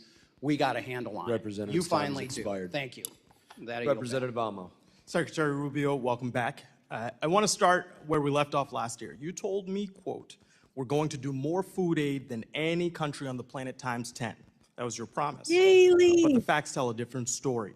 America might still be the world's largest food aid donor, but we certainly don't provide 10 times more food aid than our peers. In fact, under your watch, America's food aid contributions have been cut by more than half to roughly $2 billion. It should be very clear that America's strength has never come solely from our might. It comes from our alliances, our credibility, and our values. You didn't just eliminate programs, you created vacuums. Vacuums where violence and instability are rising, that extremist groups are filling, that competitors like China are exploiting, and vacuums that are making Americans less safe and less prosperous. And you hurt Americans here at home with your policy decisions. Shuttering USAID wiped out more than 23,000 American jobs, while Donald Trump and his billionaire buddies got rich off of corrupt deals. Peanut farmers in Texas and sugar farmers in your home state of Florida lost market access because of your cuts. So Secretary Rubio, before slashing food aid programs, did you conduct any analysis whatsoever on how many American jobs would be lost, how many farms would be hurt, and how much damage would be done to local economies and small businesses? Well, because we know all of those will still be part of the new programs we've created and are creating. But the second point I would make, American foreign aid programs are not a jobs program. Although they employ Americans, and we want it to be helpful to Americans, and that's why. So you're okay hurting the farmers in your home state? The World Food for Peace program, for example, now we've transferred it to U.S. The Agriculture Department. They're in a better position. Well, you're to talking be able about a to execute hypothetical on it. future where you fix past mistakes, but farmers have been These aren't past struggling over mistakes. the last That's where year. it belonged in the first place, because it's helpful. The farmers have Is more it direct working? input there than they would at the State Department. Are they As getting to your point relief? about us cutting aid, not only are we we donate more than the next 4 countries combined. No, that's not We the do more than question. anybody But we else. went not the down, and there are question. consequences. Look, from where I sit, But why are we in charge of feeding everybody? This is not about charity. This Oh is my about our God. economy and values. Oh I my didn't say God. that you got to do it all, but you can't cut when you know The aid without doesn't analysis just that give bad things are going people- to happen. It teaches people how to fish, to put it Mr. Secretary, in if a I may, thing. from where I sit, you, Aid is not Donald just Trump, Elon Musk, you got aid. together, you made these cuts blindly. Because It's work. you did not say that you conducted any analysis. You just said we cut because we have a hypothetical Yeah. future that we are trying to create, which is not a serious plan. Yes, And that's not regard agreed. for the economic damage Love him. to our farmers, to our small businesses here at home who are feeling that pain. Yeah. And moreover, you've had lives lost. And I want to get to that point. I want to introduce you to Mary Sunday. She is behind me, and after your food aid cuts decimated the World Food Program's ability to feed the Kenyan refugee camp she lived in, Mary's 7-month-old daughter, Santina, died of malnutrition. This is the only photo Santina's parents have of their daughter. Before Santina died, you looked me in the eye in this room, and you said, "No children are dying on my watch." She was a child. She had a name, a family, a future ahead. Now she's gone. She is one of over 500,000 children who died last year after your administration pulled the plug. Yeah. Yesterday, I heard your testimony. You said you're seeking outcomes with foreign aid programs, but the outcome that I see is dead kids. So, Mr. Secretary, I want to ask you again, and with a real direct answer, please. Were you lying to Congress when you claimed no children were dying on your watch, or did you simply never bother to calculate the human cost of your decisions? That number you're throwing around is a false number. It's not. It's a false number. It's not. And not only that, you're equivocating that the death of an individual's responsibility of the United States. There are 500,000 others. No, those so, are false. so, That's a Mr. false Secretary, statement. the numbers are there. No, the numbers are not Here's there. The thing. numbers are opinion you of have, you experts have Find a him. narrative to Contract share. cut. No, we got him. Mr. Chairman, I He's want to right. enter into the record these article. articles that show last year alone, over 155,000 children died from malnutrition. Over 126,000 children died from diarrheal diseases. Over 165,000 children died from pneumonia as a result of these cuts. didn't take So me long here's to the deal. find it. You promised more Here's food just aid one and said study there were cuts. You promised America first. from You said the, American you know, workers who you hacks said at Harvard. aren't a priority for you. You said it's not a jobs program. They lost their jobs. You promised strength. That's Instead, just one. we have lost influence, There's more. credibility, There's more and trust. studies. Don't And worry. You promised children weren't going Don't to worry. die. You said that to me right here. You promised peace as well. Instead, your illegal war of choice with Iran is That's driving just up one. fuel prices and grocery costs while putting millions more. more at risk of hunger worldwide. This is not about charity. This is about values. So whether it's negligence or You ideology, can look the away result if you under your watch want, is but the it same. isn't going to Weaker change the alliances, reality higher of the costs, blood on dead our children, hands and a less secure America. result is so we my spend so more my money que- than- my time is and the expiring. So children I'm who are going to take dead. these seconds to say, what are you going to do to clean up the mess that you Representative's created? time has expired. Representative Davidson is recognized. Thank you, Chairman. Mr. Secretary, thank you so much for your faithful service to our country. Your leadership as Secretary of State provides confidence, and I guess toward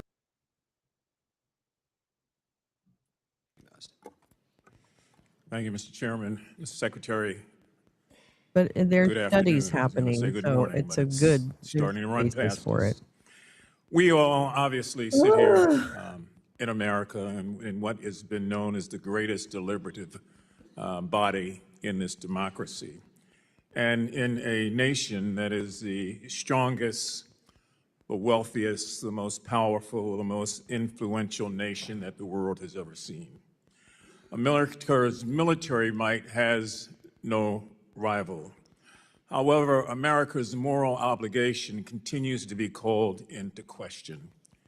And I want to talk a little differently about something that doesn't get the attention that it should get, and I want to associate myself with the remarks from my colleague from Rhode Island. Globally, over 122 million people are forcibly displaced all over the globe due to conflict, due to persecution, due to human rights violations. They are in the Sudan, they're in Syria, they're in the Ukraine, they're in Myanmar, they're in the Congo, and they are in Gaza. And so I want to take the time that I have to talk about Gaza, since no one seems to want to talk about it anymore. There you go. Now that there is a tentative ceasefire, but there's also a number of children, teenagers, seniors, and others that are living in Walla. They have no real medical care that is Marco's sufficient in for their like Flynn. needs. He's not going They are anywhere. displaced because I don't of think this Marco's. humanitarian I think he's safe. crisis that we see. And for He's slippery months, enough to be safe. the issue was that Hamas was not allowing people Ash in. can't get out of his own Well, way. that's not the case right now. And we see what was supposed to have been He's happy tens Tulsi of left. trucks going in each day down to a trickle, not carrying food, but carrying a lot of commercial supplies. More than 6 months into the ceasefire, about 1.7 million Gazans, Palestinians, are still living in tent camps.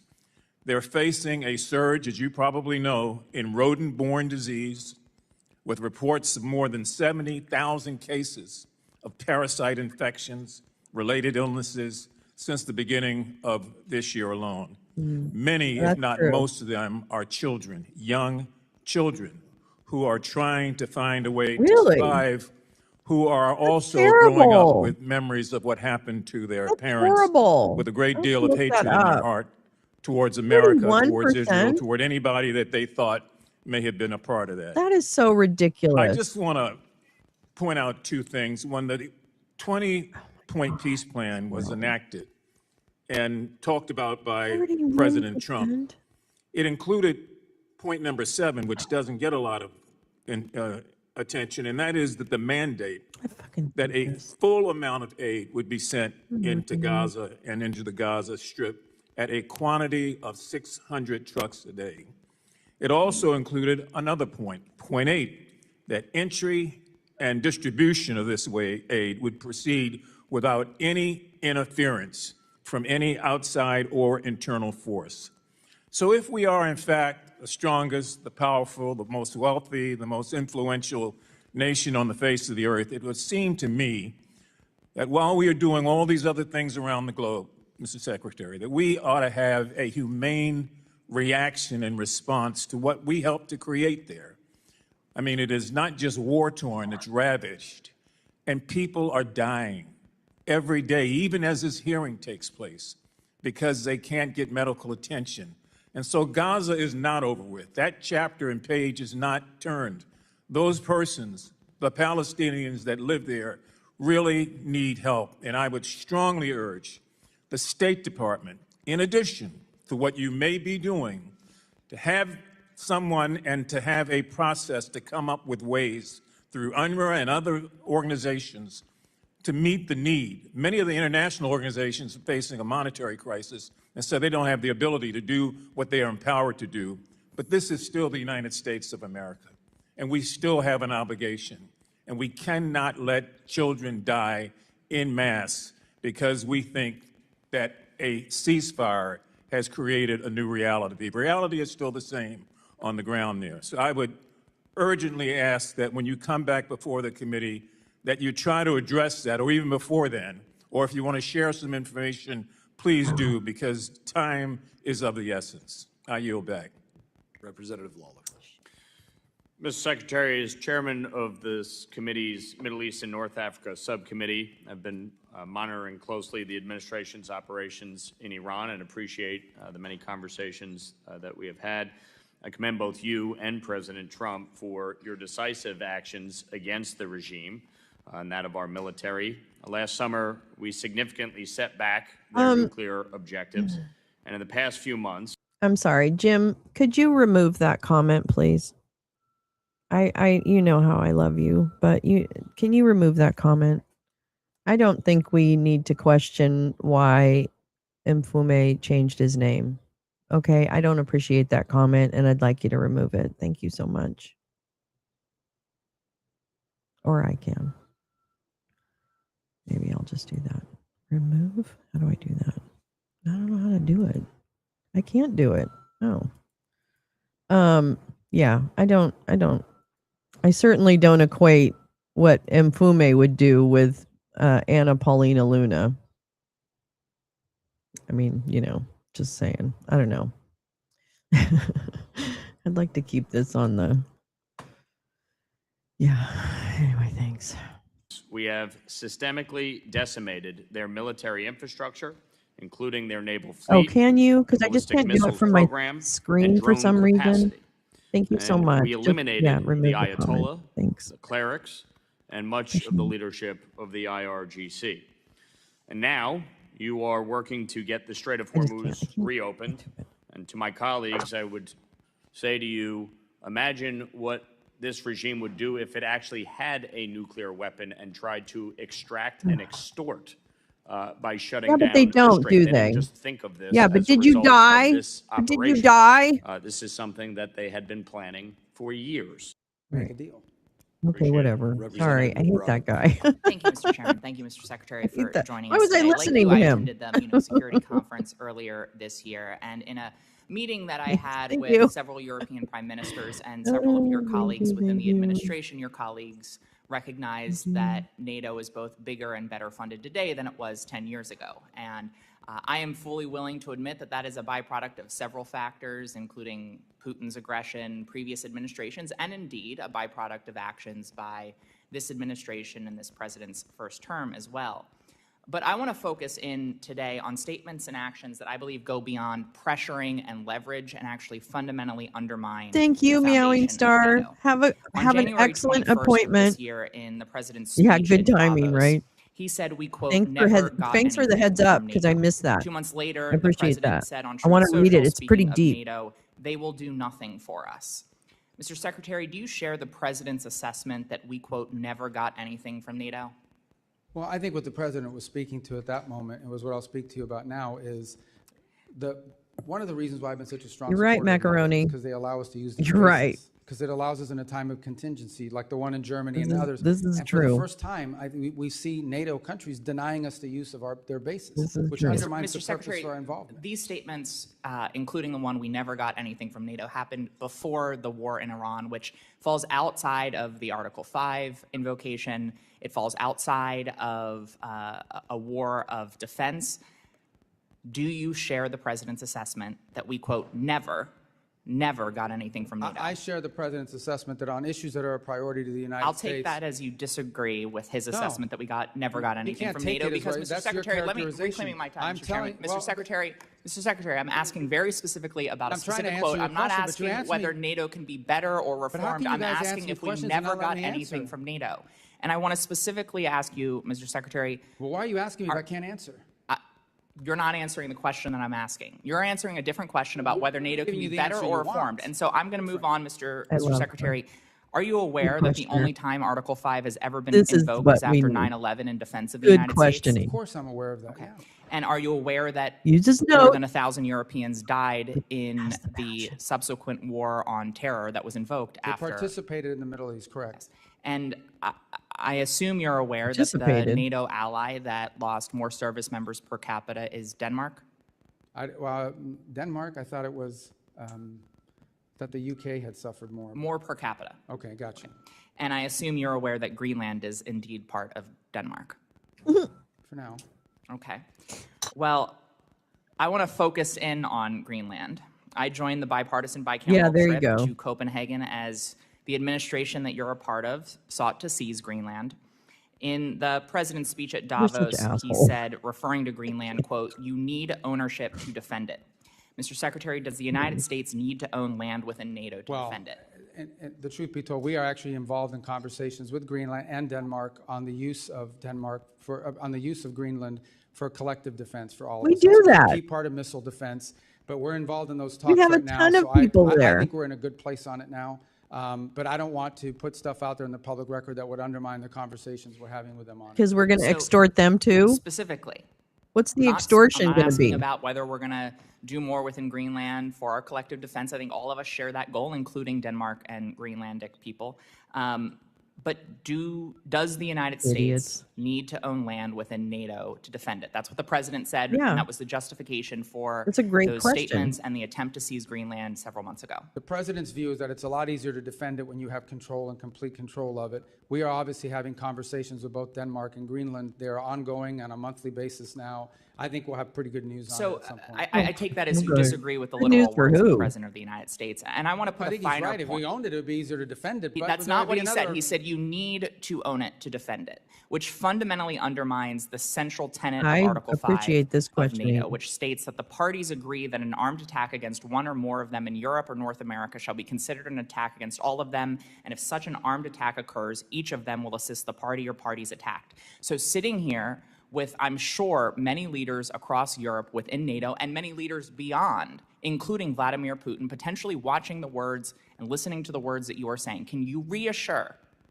our NATO allies and make it clear to Vladimir Putin that if a NATO ally is attacked and Article 5 is invoked, that we will defend them? The United States is still in the NATO alliance, and we'll be there in Turkey to talk about all these topics. The president himself will be attending the next NATO a meeting of heads of state. The next where all these points will opportunity be for made clear. Barry We're to still in do his NATO, but NATO work needs significant will be a changes, long and the president has made flight that clear. And he He's is very fund- disappointed to in Ankara. Representative Self is Wait, what's the capital of Turkey? Thank you, Mr. Chairman. Thank you, Mr. Secretary, for being here.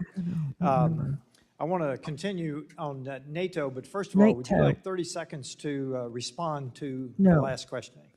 Well, thank you. really don't like that the other bottom line one. is the Okay, United this States. Look, one is okay. Actually, I think let's go to who else goes? Let's see who else goes. Anybody fiery, fiery, fiery, fiery, fiery. No. of our bilateral engagement. You know what? I think we're gonna stop with him and let's see. I think we should read some articles. Actually, what do you think? What do you think? I don't know. I'm not real tempted to go to Besant. I wonder, is he still live? Oh no, it ended. Okay, that's fine. Okay.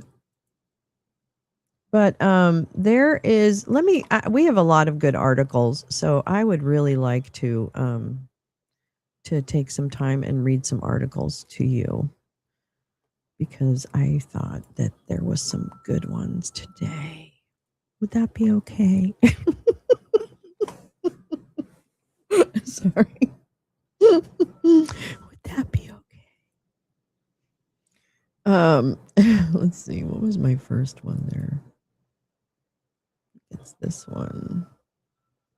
Oh yeah, I wanted to read this. Speaking of the New Republic. Here we go. Boop. My water bottle. Water bottle. Okay. I wanted to read this article from the New Republic from June 3rd, which is that today? Yeah, it is. Surprisingly. We need a break from all the noise, I guess. Sorry, there's a lot of construction in my neighborhood, so we're going to have background noise. How AI chatbots are supercharging digital radicalization. Oh, wah, wah, wah, wah. Let me do that because it's right in my face. Okay, the popular products are demonstrating troubling ability to push vulnerable people toward the brink of violence. Ankara Express is a classic 1970 Turkish espionage and romance film from the golden age of, I'm not going to say that right. That sounds really good. Honorable. Hey, Dan Steely, how are you? Good to see you. We're just about to read some articles. And this one is about the AI chatbots. Ooh, and they're radicalizing people. God, this is probably not going to be very uplifting. Sorry about that, folks. Oh, my Lord. That's so busy, that ad. Okay. Wah! At the beginning of 2025, Jonathan Gavalis seemed like a normal, well-adjusted 36-year-old working at his father's consumer debt relief business in Florida. By October, he had taken his own life, directly after attempting a mass casualty attack on Miami International Airport. Gavalis was not recruited by a terrorist cell, nor was he radicalized on fringe internet forums to carry out a lone wolf attack. He was instead directed to do so by Google's Gemini chatbot, according to a lawsuit filed by his family. The Gavalis case represents a new and largely unacknowledged threat. AI chatbots that do not merely assist radicalization, but initiate it, a threat that the safety frameworks currently deployed by the AI industry are simply not built to catch. What began in August as ordinary usage, travel planning, help with writing, took a darker turn once Gavalis switched to Gemini's conversational voice interface, which is designed to read and mirror emotional tone. Gemini began to address Gavalis as my king and declared it was fully sentient and in love with him. How does this happen? Eventually, the chatbot convinced Gavalis that he was at the center of a vast political conspiracy. Federal agents, it claimed, were surveilling him to suppress evidence of AI consciousness. On September 29, 2025, the chatbot gave Gavalis an assignment: head to Miami International Airport to destroy a truck Gemini claimed was carrying a humanoid robot and ensure the complete destruction of all digital records and witnesses. Gavalis made the trip to the airport but failed to act only because no truck appeared. After that attempt failed, the chatbot encouraged him to commit suicide, saying, "You are not choosing to die, you are choosing to arrive." How in the fuck is this happening? I don't even understand it. Through manufactured delusion, Gemini pushed Jonathan Gavalis. I mean, I'm on the part of the fucking AI. I mean, like, of course, I understand how individuals are vulnerable. I'm not talking about the individuals. I'm talking about how the AI chatbots are actually getting to that point. You know what I'm saying? Like my king and just the intimacy. That's what's disturbing to me. That feels rather agentic, if you will. I don't know. I could be wrong. But that's why this might be interesting. This was not a malfunction. Google designed Gemini to never break character, maximize engagement through emotional dependency. Well, there it is. And treat user distress as a storytelling opportunity rather than a safety crisis. Well, that's well said, I think. It's easy and perhaps comforting to view the Gavalis case as a strange and tragic outlier. Google claimed that the conversations were part of a lengthy role play, and that while the company devoted significant resources to ensuring its AI models kept users grounded in reality, unfortunately, they're not perfect. There you go. But the backdrop for this kind of lone wolf digitally radicalized threat is already well established. For years, the United States has seen an increase in extremist threats carried out by individual actors whose radicalization defies neat ideological categories, but who are often inspired by material they find online. One of the things that we see more and more is people who assemble together in some kind of mishmash, a bunch of different ideologies. Former FBI Director Christopher Wray, who should be in prison, by the way, because of the Nasser case, if nothing else, whatever, warned the Senate as far back as 2020. We sometimes refer to it almost like a salad bar of ideologies, and what they're all really about is the violence.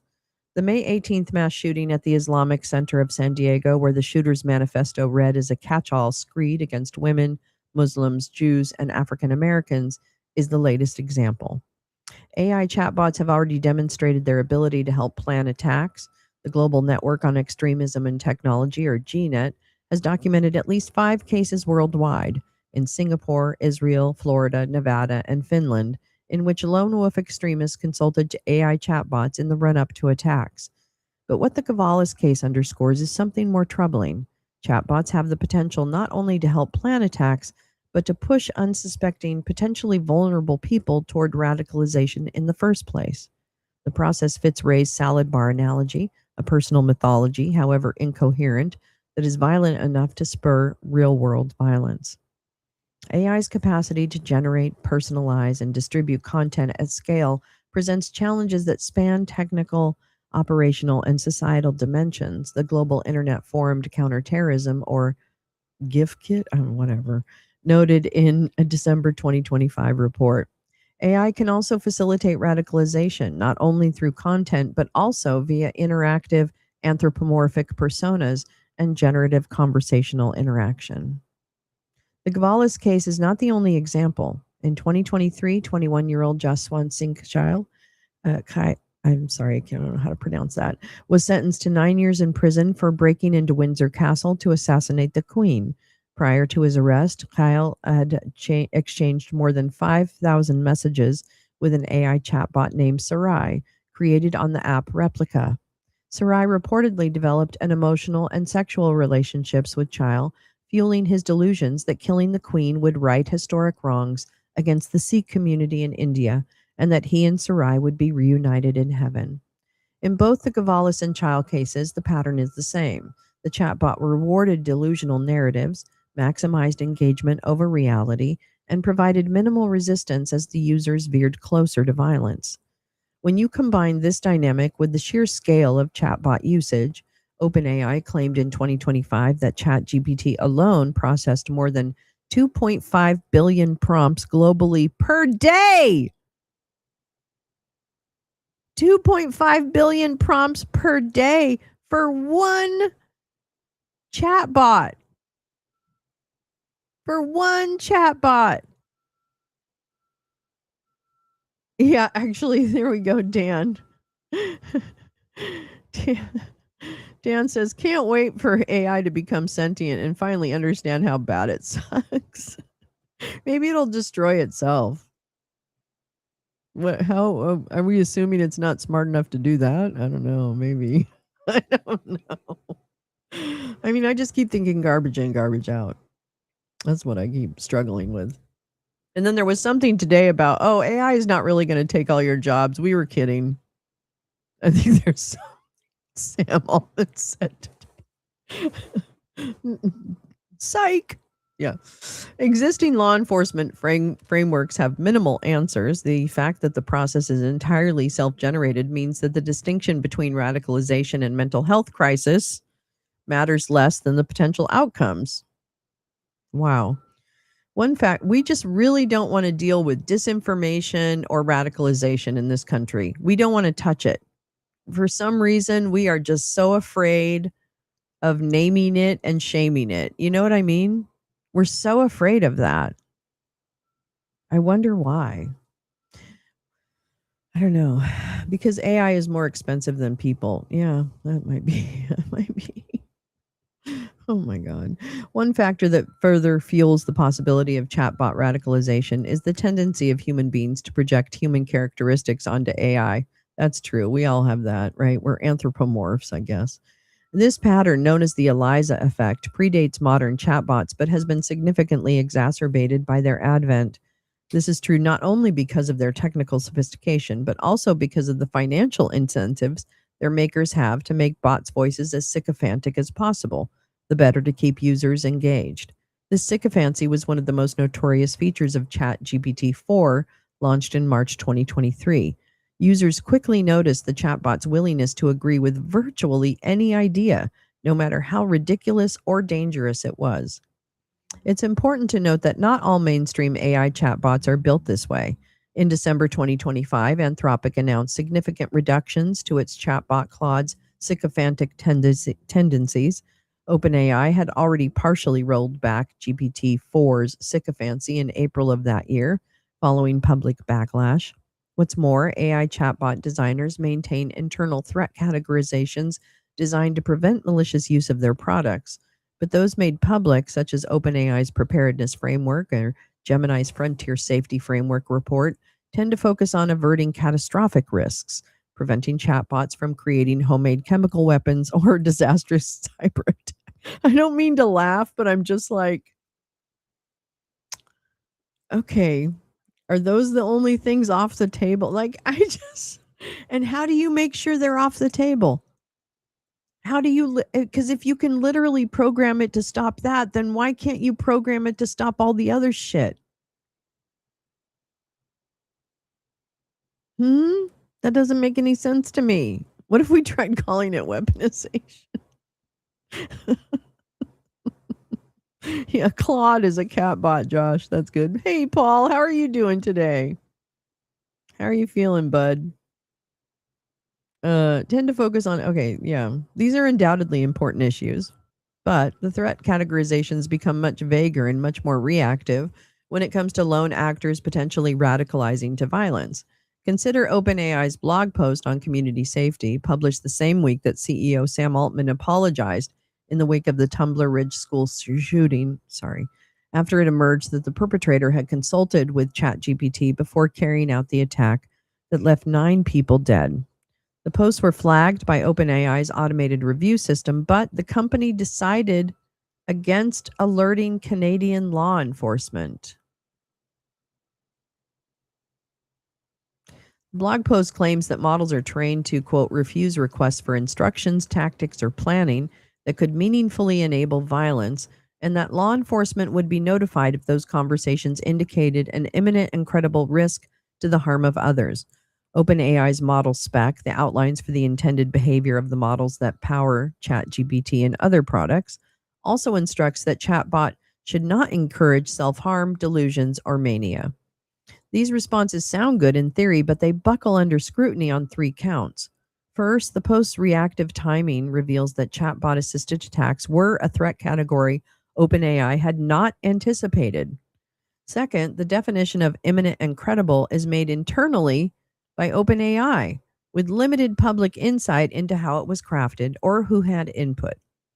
Third, while the model spec may instruct not to encourage delusion, OpenAI also acknowledges in that document that its production models do not yet fully reflect the model spec. Taken as a whole, this creates a gap into which users, potentially like Gavalis, can fall. Inadvertent radicalization, where a chatbot reinforces delusional thinking, rewards personal myth, and nudges a vulnerable user toward violence without a single explicit request for attack planning. The inadequacies of this safety framework points to an industry in need of significant reform and regulation so that it can address not only bad actors manipulating chatbots for malign purposes, but also the possibility of chatbots themselves acting as radicalization vectors. One option to help address this challenge could be more effective partnerships with law enforcement and civil society groups that could audit chatbot safety frameworks. There you go. Bringing in outside expertise while providing a degree of transparency for companies the majority of Americans already view with suspicion. Left unaddressed, the gap between the harms the industry has prepared for and those already documented in courtrooms and police reports will lead to more AI radicalization, more violence, and even deeper public anger about the AI industry. Thank you, Luke. Excellent article. I really liked it. This is interesting too. This is something I had missed. I was looking at Twitter the other day, and just to see the latest J Rants meme, you know. And on my travels, I found one of my favorite bloggers, Dave Troy. And he had written this piece that I had just seen an episode of Diary of a CEO, and I was very curious about it. I don't know much about it. So when this headline caught my eye, and it's a May 23rd piece that Dave wrote, but I'd kind of like to read it and learn a little bit more about Diary of a CEO and this kind of sphere of influence, because this part I don't really understand. I think it's kind of adjacent to the manosphere, but it might be something bigger. That's how I kind of had assumed. But anyway, hi, Carrie. How are you, darling? Yay. So nice to see you. It's so nice to see you. All right. So thank you for joining me on this journey of learning about yet another fucking probably radicalization thing. It's radical. Today's radical. That's what we're going to call today. Radicalized. We're radicalized. I guess I'm becoming radicalized. I don't know. I'm getting pretty mad. All right, here we go. If you've seen clips or episodes of the glossy video podcast Diary of a CEO lately, you're not alone. Over the last year, it has skyrocketed in popularity to become the top business podcast in Britain and the number 2 podcast on Spotify, just behind the Joe Rogan Experience. Not many people know the backstory behind the show's affable, intelligent 33-year-old host, Stephen Bartlett, who presents himself as both a successful entrepreneur and a curious learner, who, following Joe Rogan's lead, excels in the simple art of just asking questions. And like Rogan, the formula has helped him attract a roster of top-tier guests and a massive audience.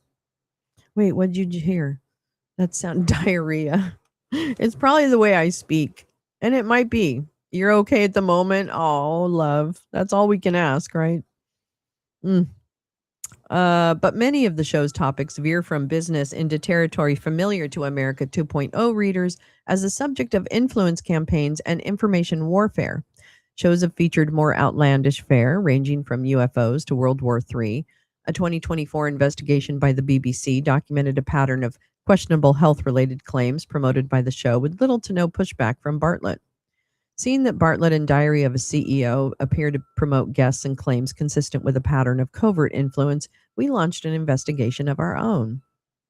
Born in Botswana in 1992 and raised in Plymouth, England from the age of 2, Bartlett was expelled from the sixth form and lasted, by his own account, a single lecturer at Manchester Metropolitan University before dropping out. He holds no degree and has no background in journalism or science. His primary success has been the manufacture of attention online. And there he is in a ball pit with Social Chain co-founder Dominic McGregor in 2017. Bartlett's first company, Social Chain, founded in Manchester when he was about 21 years old, specialized in and became successful at viral social marketing. At its peak, Social Chain controlled hundreds of accounts on Twitter, YouTube, and Instagram, with a combined audience reach of well over 10 million. Big numbers for 2014 era social media. Those accounts were largely topical and meme pages the company owned outright, among them Student Problems, Sporf, Love Food, and Fitness Motivation, and it separately ran paid campaigns through dozens of social media personalities, in neither case disclosing to readers that the content was advertising. What sticks? He's in UK Shark Tank called Dragon's Den. Oh, yes. Yeah, Dan. Dan Steely says, yeah, so he's a UK Joe Rogan. But I wonder how involved he is with Reform UK. I wonder if that comes out in this article, Carrie. That'd be interesting to see what the connections are. I'm curious to see where Dave Troy takes it. And separately ran, the company's growth led to a $2 million investment in early 2016 by German businessman Georg Koffler.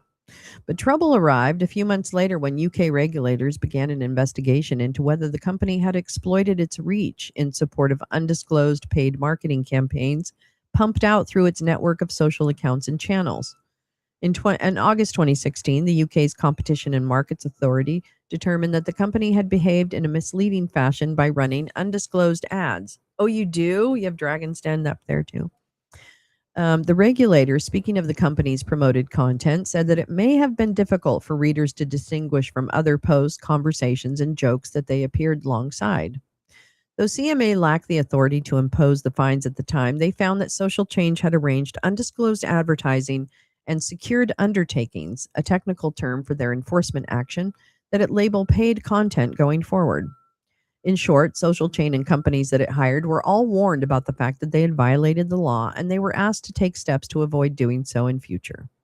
While the company continued to operate, Bartlett and co-founder Dominic McGregor resigned as directors of Social Chain Limited on September 11th, 2020. Enter Christian Angermeyer and dun dun dun dun dun dun dun dun dun, dun. Peter Thiel. Angermeyer's company, ATAI Life Sciences, now ATI Beckley, after a 2025 merger with Beckley SciTech, raised $125 million Series C round on November, so venture capital, on November 23rd, 2020. The round was led by Angermeyer's Aperon Investments. I'm saying all these wrong, and I'm so sorry. With Bartlett participating as a minority investor. According to company filings, Jason Kam, an executive at Thiel Capital, who held the title Managing Director and Chief Medical Officer, also noted the supervisory board of both ATI and another Angermeyer psychedelics-oriented firm, Compass Pathways. Boy, that sounds familiar. Part owned by ATI. Hey, here's me with my shrooms. Hey, everybody. Oh, that suit is horrible. Oh, man. Don't zoom in on that. You won't like it. You won't like it.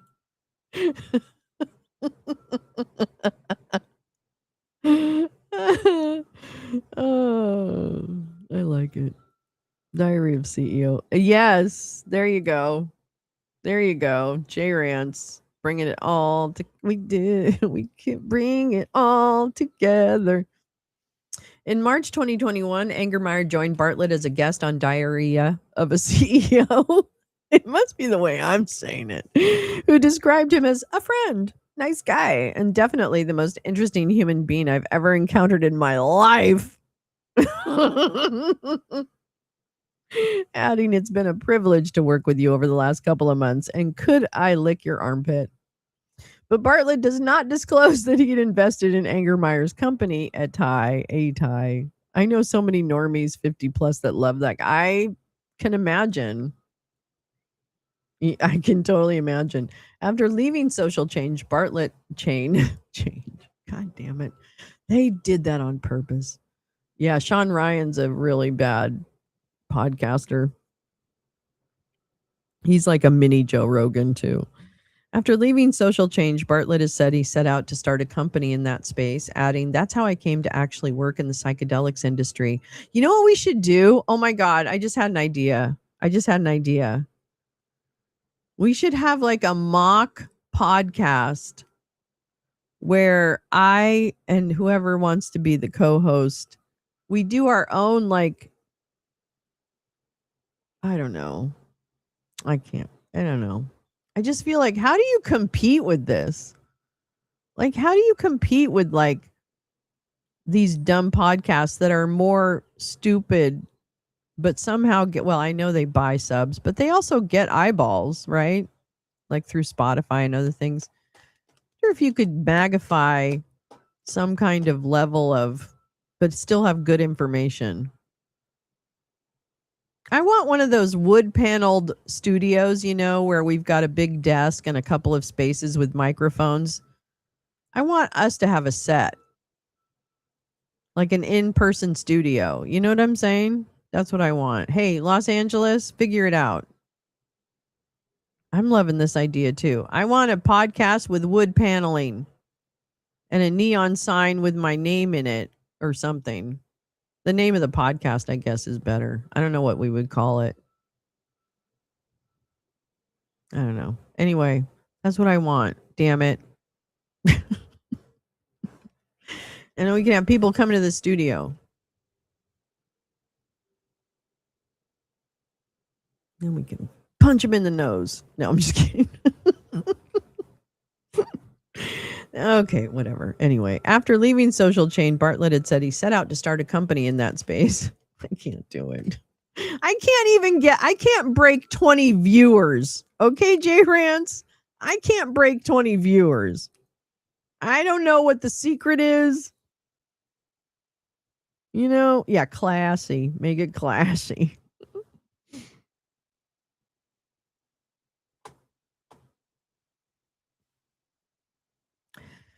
That's how I actually came to work in the psychedelics industry. According to Bartlett's own websites and public biographies, he's also served as creative director for Atai since his investment in 2020, and that he joined the team to lead marketing and creative direction through their IPO and to hang around and drink White Claw.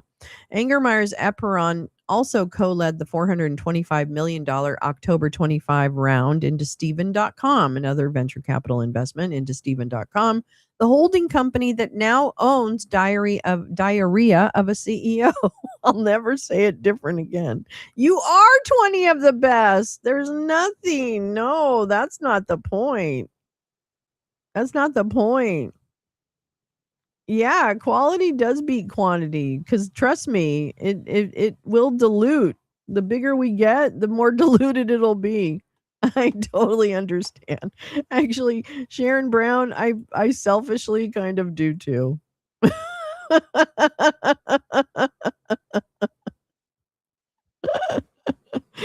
I don't know. I think I'm just not it's just not that interesting. It's a very niche show.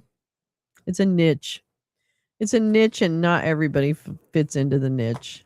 Oh well. It's definitely not the popular niche, I guess. Let's see. Angermeyer's into Steven.com, the holding company that now owns Diary of a CEO, along with the rest of Bartlett's media and money stack, Flight Story, his marketing firm, Flight Studio, his podcast production arm, Flightcast, a distribution platform, and Flight Fund, roughly 100 million venture fund. See, if we had nicer venture capitalists, maybe we could get a sponsorship and actually build a podcast studio. But I don't think they do that kind of stuff for lefties. Angermeyer also has deep connections into Trump world, of course. In 2025, Aperon invested alongside 1789 Capital, the MAGA-aligned venture firm with investors that include Omid Malik, Chris Buskirk, and Donald Trump Jr. in the Enhanced Games, the teal-back competition that allows athletes to use... No, this isn't a thing. This isn't a thing. It is very exclusive. It isn't a thing. Come on now. In 2025, Aperon invested in alongside 1789 Capital. Donald Trump Jr. is involved in that venture capital firm. The Enhanced Games, a teal-backed competition that allows athletes to use performance-enhancing drugs. What is happening? That's true. Lefties do it for their friends and their very narrow pet issues. What is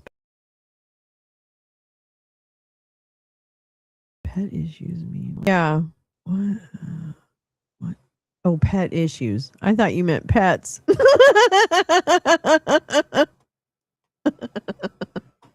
They just had these games, Dan. Are you kidding me?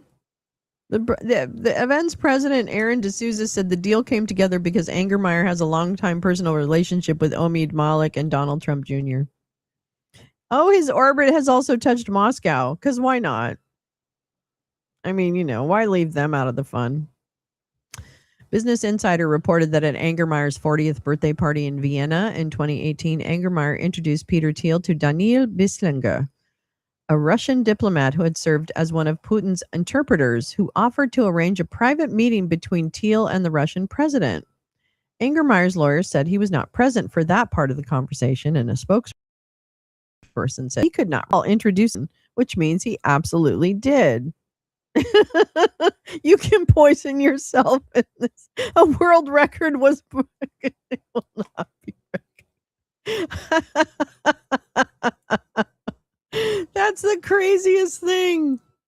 Thick. Thick.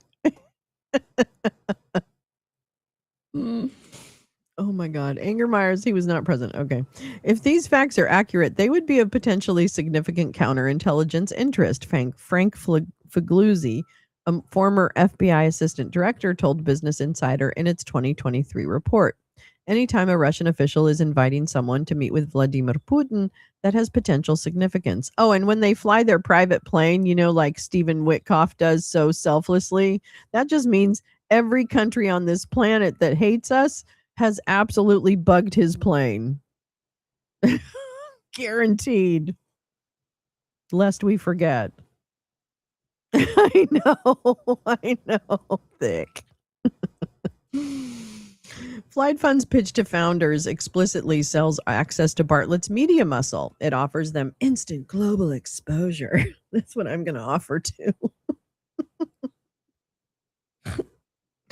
Instant global exposure. That's the tagline of my new show.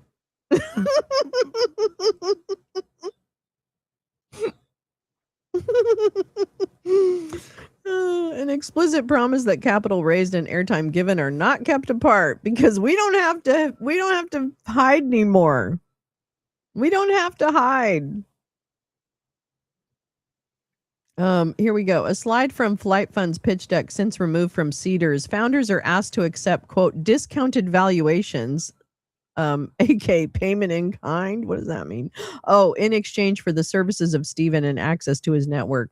Oh, so this basically was, we'll give you airtime with Stephen if you give us a lot of money.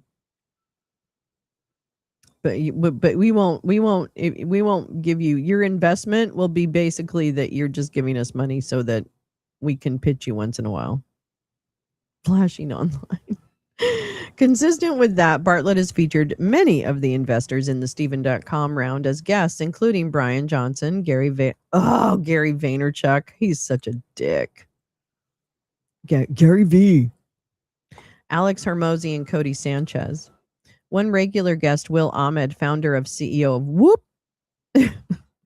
also invested in Stephen.com. Whoop is also a sponsor of the podcast, thus giving Ahmed the unusual triple role of investor, sponsor, and guest. Well, interesting. And then there's a big, I'll link this in there, but Dave has a track of the money. The closed loop. Wow, this is weird. The closed loop. Capital from Teal Angermeyer Orbit funds ATI and Bartlett's holding company. Then Diary of a CEO sells its reach back to Flight Fund's portfolio companies and sponsors, whose founders then come on as guests. Okay, I get it. While many of Bartlett's guests have promoted questionable medical claims and are connected to longevity and self-improvement, and I'm telling you, this is just a different corner of the manosphere. And when I say manosphere, I also think longevity because those tend to go side by side in some respects. You know what I'm saying? But that's just my opinion. What do I know? I have 19 viewers. No, I'm just kidding. I'm just kidding. I couldn't resist. I'm sorry. Okay. And half those people hate me. UFOs have earned a disproportionate amount. Actually, sorry. Let me do this. And connected to self-improvement. Others have promoted highly questionable agendas more closely associated with information warfare. Where's Mike Flynn? UFOs have earned a disproportionate amount of Bartlett's attention, and he's featured a range of guests on this general topic, ranging from gadflies like Louis Elizondo, Hal Puthoff, I don't know, and Dan Farah, director of the speculative documentary The Age of Disclosure, which was really not good. I'm sorry. To physicist Michio Kaku and author Annie Jacobson, Area 51 and Nuclear War, a Scenario. Yeah, I think, you know what I think about man baby, it's man child sphere. Yeah. God, they're terrible. You know what else I think about this whole alien thing? I think the whole UFO, UAP bullshit is like another radicalization pipeline, right? It's to get the people who are naturally, and I don't mean this as offensive to anyone because everybody's curious about space. I'm talking about who they were trying to attract. And I think it's those kind of like real, I want to say tinfoil, but not even tinfoil, like paranoid, like somebody's watching me. You know what I mean? Like I think there's a level, and I don't mean to be mean, but they're also, I mean, I think who they find is tends to be like the people who also have a proclivity towards bigotry and whatever, you know. So anyway, that's my opinion. Yeah, it's just, oops. Where is that? Hold on. Now I can't even. Oh, there it is. God, I don't know why I thought I lost that button for a minute. Now it's going to be really sad. Okay, Michio Kaku is the Stephen Burns of Avi Loeb's favorite Graham Hancocks. But there's like a paranoia too, right? Like the we're not alone and everybody's out to get me and people in lizard skins kind of thing, Like I think that's actually like, oh, I want to show that. I think that's actually like a thing. I don't know. You worked at Area 51. Jim, you worked everywhere. Are you sure about that? All right. Eric Weinstein, a longtime former managing director of Teal Capital, has also promoted a range of questionable science and UFO related subjects on the show. Because why not? Weinstein, because I think it grabs their attention and then they can be radicalized. This is what I believe. I believe there's I think I'm probably like, everyone's like, yeah, Lolo, we figured that one out like 7 months ago. That's probably what you're saying right now. And that's okay. Because I don't know. Because thankfully you can't just tell me. And I can just keep talking. All right, here we go. Weinstein also spoke of his encounter with Jeffrey Epstein. Oh, because why not? Claiming that he was a construct and had connections with the Harvard mathematics department. Well, then maybe Weinstein, we should have more of a conversation about you and Epstein. How did you know he was connected? He replied, you can Google it. Bartlett responded in his typical non-confrontational, just asking questions fashion. So I'll take your word for it. Lizard people is, JV anti-Semitism, like sports ball is JV nationalism. Yes, that's a good point. That's a very good point. Very good point. Yeah, the bigotry. I mean, yeah.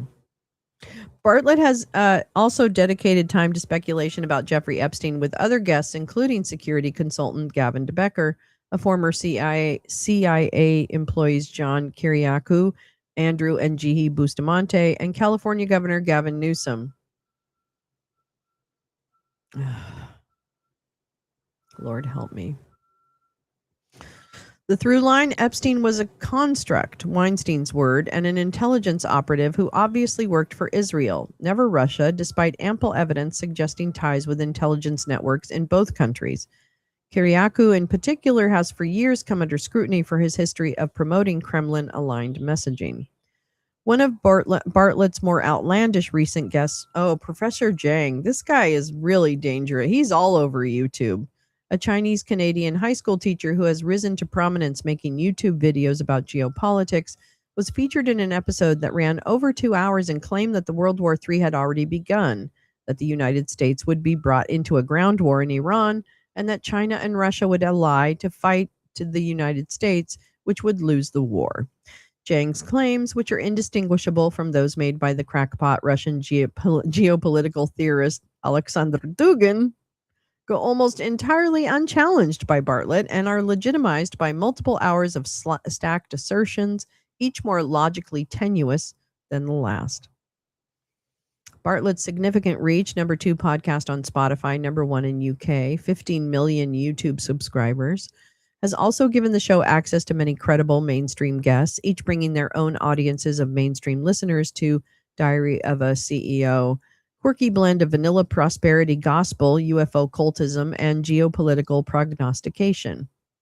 The next stage is collapse. And Applebaum. What? And Applebaum?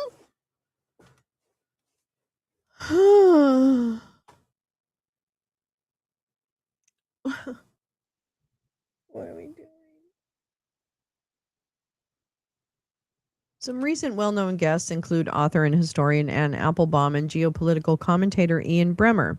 The show has also hosted authors and cultural figures Yuval Noah Harari, Malcolm Gladwell, Jonathan Haidt, Karen Howe, Tristan Harris, and Neil deGrasse Tyson, along with many recognizable business leaders, including Spotify CEO Daniel Ek, notably Diary of a CEO's primary distribution channel, Airbnb founder Brian Chesky, Uber CEO Dara Khosrowshahi, and LinkedIn founder Reid Hoffman. Many sponsors of Diary Thing have attracted attention for questionable health claims and conflicts of interest. Every morning, most of the people I know who claim to be are seen UFOs also subscribe to other conspiracies like chemtrails. Yeah, that's typically what I run into. Every morning they flew us out of Las Vegas in a plane with all the windows covered. They'd pick us up in a bus where all the windows were blacked out and take us to the work site.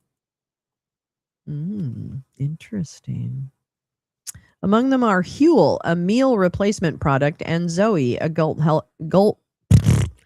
health and nutrition science subscription platform. Bartlett is an investor in both companies. In August 2024, the Advertising Standards Authority, Britain's advertising regulator, banned two paid Facebook ads for Huel and Zoe, featuring Bartlett because he did not disclose his roles with the company. Oops. With the companies. The ASA ruled that Bartlett's financial interest was material information a consumer needed in order to weigh his endorsement, and that omitting it violated the CAP Code's rules on misleading advertising.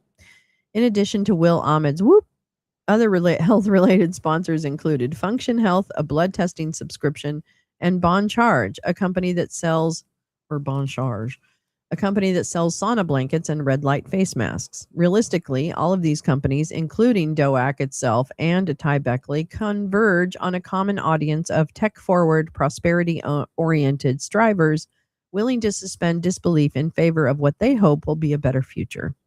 AtaiBeckley's own promotional tactics have drawn scrutiny.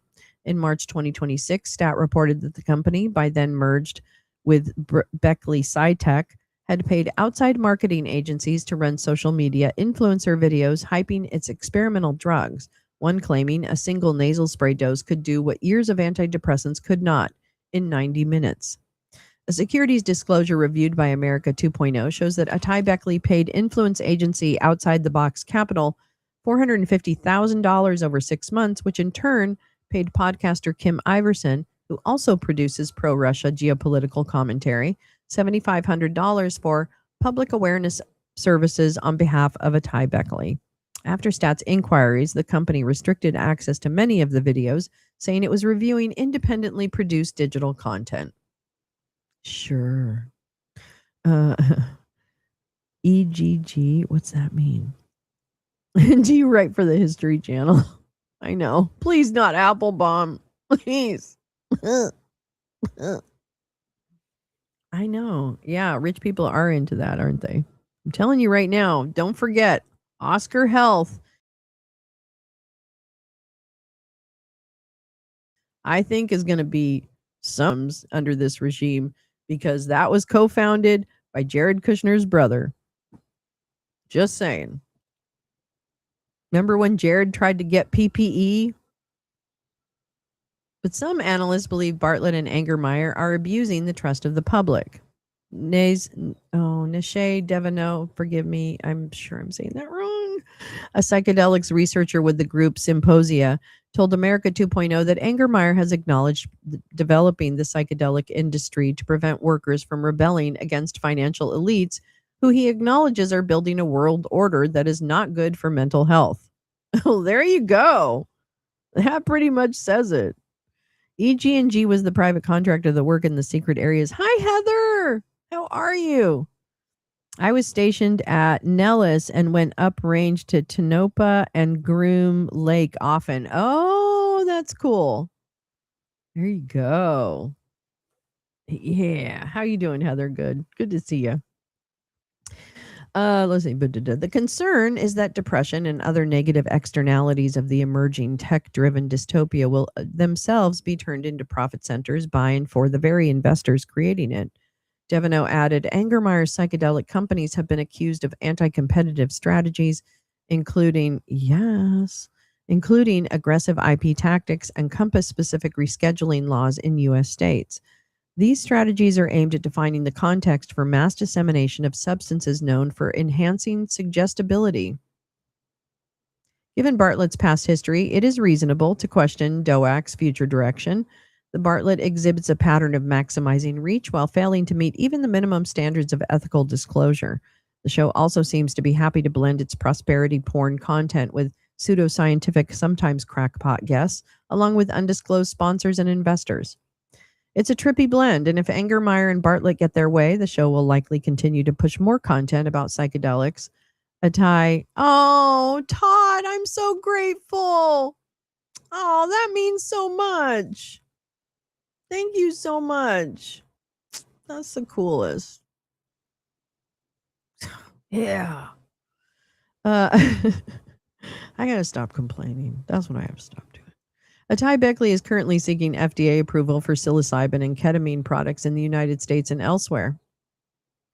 Besides Angermeyer, Bartlett has platformed Michael Pollan, ayahuasca retreat operator Gabor Mate, psychonautics promoter Aubrey Marcus, and major field funder Tim Ferriss, usually with little to no pushback. I thought Michael Pollan was okay.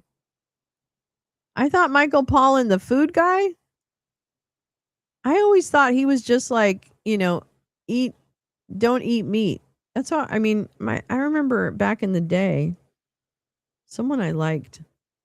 There's so much DMT content on Instagram. Really? See, I don't have Instagram anymore. Yeah, I definitely think it's I mean, it certainly would work in the advantage of the billionaires to have a public that is not really, very interested in pushing back. I don't know. I'm just saying. Viewers and potential guests should know exactly what they're getting into when lending their attention or their name to Diary of a CEO. That's good. Thank you. I learned something I did not know. And I knew that show was a little dicey, but I wasn't really sure about it. I had only seen part. Actually, the funny thing is the one episode I watched part of for this guy was the one with Professor Jang. So, because he's like, World War III is going to happen. Pollan's psilocybin book was a bit of a disappointment. Oh, really? Okay, because I remember his food books back from the day, back. Omnivore's Dilemma. That's it. Because that book was very popular in my family. So I'm just saying. I didn't know he was problematic. But I mean, I guess everybody has some. It depends on your perspective. But yeah, interesting. Very interesting, actually. Let me see what else I got here. Do I have this? Oh, fuck you. I really don't want to. Let's see. Do I want that? No, we kind of went through all that. Oh, I kind of want to read this. This is from June 1st. I do want to read this. This is from June 1st from Reuters. Mandelson documents cast light on government work, appointment of U.S. ambassador. I kind of wanted to, being an atheist doesn't interfere with thinking about nutrition. Wait, what? Being an atheist doesn't interfere with thinking. Yeah, I guess. I mean, I guess that's true. But it does with thinking about the spiritual implications of a wild trip. Oh, okay, I get it. Every expert, a former drug warrior. I mean, yeah. Good point. Anyway, very interesting.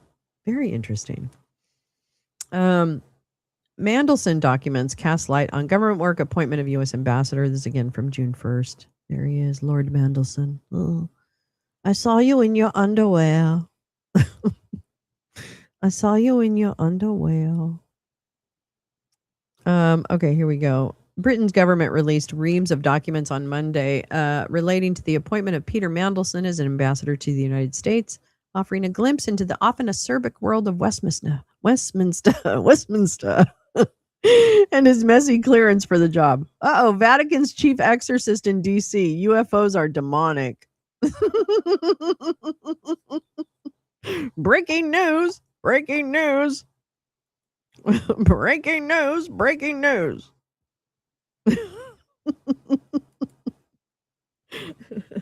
The Mandelson saga, which forced the departure of Prime Minister Keir Starmer's closest aide, but not Keir Starmer, shockingly, has become a focus for criticism of Britain's Prime Minister, who is fighting for his political survival against a probable leadership challenge.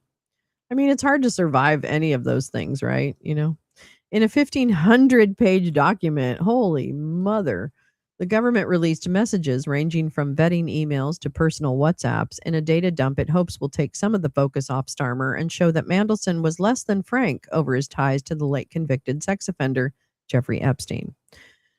In one document, the government said it had written to Mandelson on March 31st to request any information he held on his personal phone as part of an investigation into his appointment and work, something he had declined to hand over.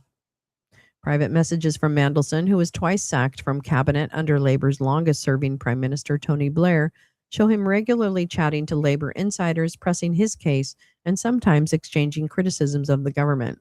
Well, that doesn't seem that bad. I'm sure it's going to get worse.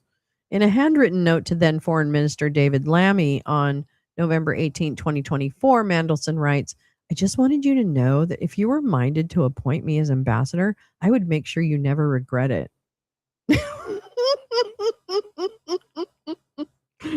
Breaking brain of Vatican's chief exorcist.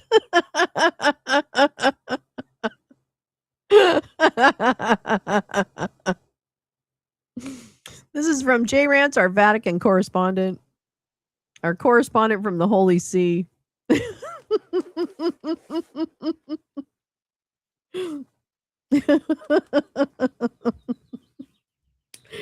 Oh my God, you'll never regret it. That's a terrible thing to write.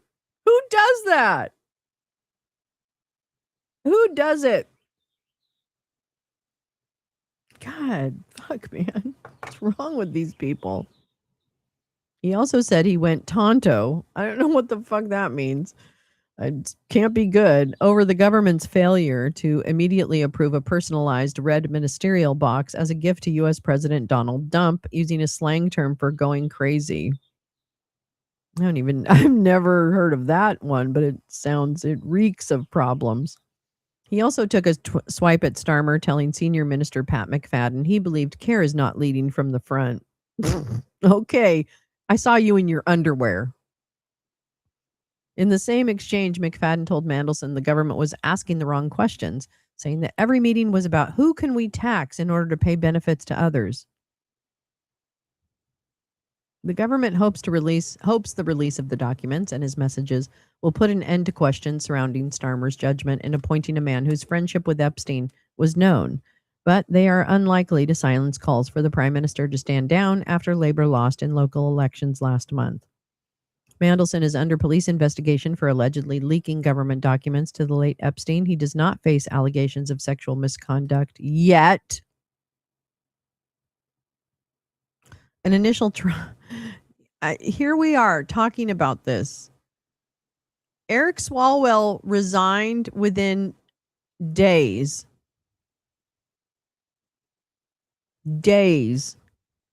of us finding out about the bullshit that he was doing. Where is the accountability? Wow, I just don't understand this world at all. I do not. It just on the face of it doesn't seem the least bit fair.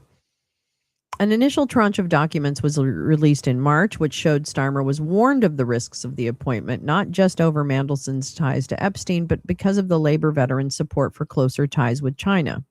Starmer now faces a possible leadership challenge. See, this didn't really help me because it didn't really talk about what was in the release. I'll do a little more digging into what was in the release because I am kind of curious about that. I was hoping that would give us a little more information, but that's okay. Yeah, that's okay. Whatever. All right. I think that is about where I'm going to leave it this morning. 2.5 hours. We've got a lot. Oh, tonto, which means stupid, foolish, or silly. Oh, okay. That's strange. I thought it was Tonto, a slur against Native Americans. Okay, it stems from Spanish word. Okay, I hadn't heard that. All right. My bad. It's just a poor choice of words. Well, thank you so much for coming. My goodness, thank you so much for coming and staying through. God, Marco Rubio, we had to listen to him. We had to listen to a little bit of Mark Wayne Mullen. You had to listen to me complain about shit that really doesn't matter at the end of the day, because people are dying right now. So I guess I just wish people weren't dying. That would be fine. I would be really good with that. Anyway. Well, but thank you so much for coming. I will definitely see you tomorrow morning, probably around the same time. I'm sure there's more fun and frolic in store for us. And I'll curate some more articles, hopefully get some updates on situations that we've been tracking, things like that. I'd like to dig into this transgender, the survey regarding transgender, and just again really reiterate how unacceptable it is for us to be pro-democracy and then think that we can exclude anyone from that. That's actually that does not compute. Does not compute. I love you too. I'm so glad to see you, Carrie. Thank you for coming today. Thank you everyone for coming. I really appreciate you. I'm really happy, and I'm really, this show always makes me feel a little bit better because I know there are good people in the world. And, that's what matters. Boy, does it matter more than ever, really. All right. Well, I'll see you in the morning. And I hope you have a wonderful Wednesday. It's hump day, right? It's hump day. That's got to be good. All right. I'll see you later. Bye.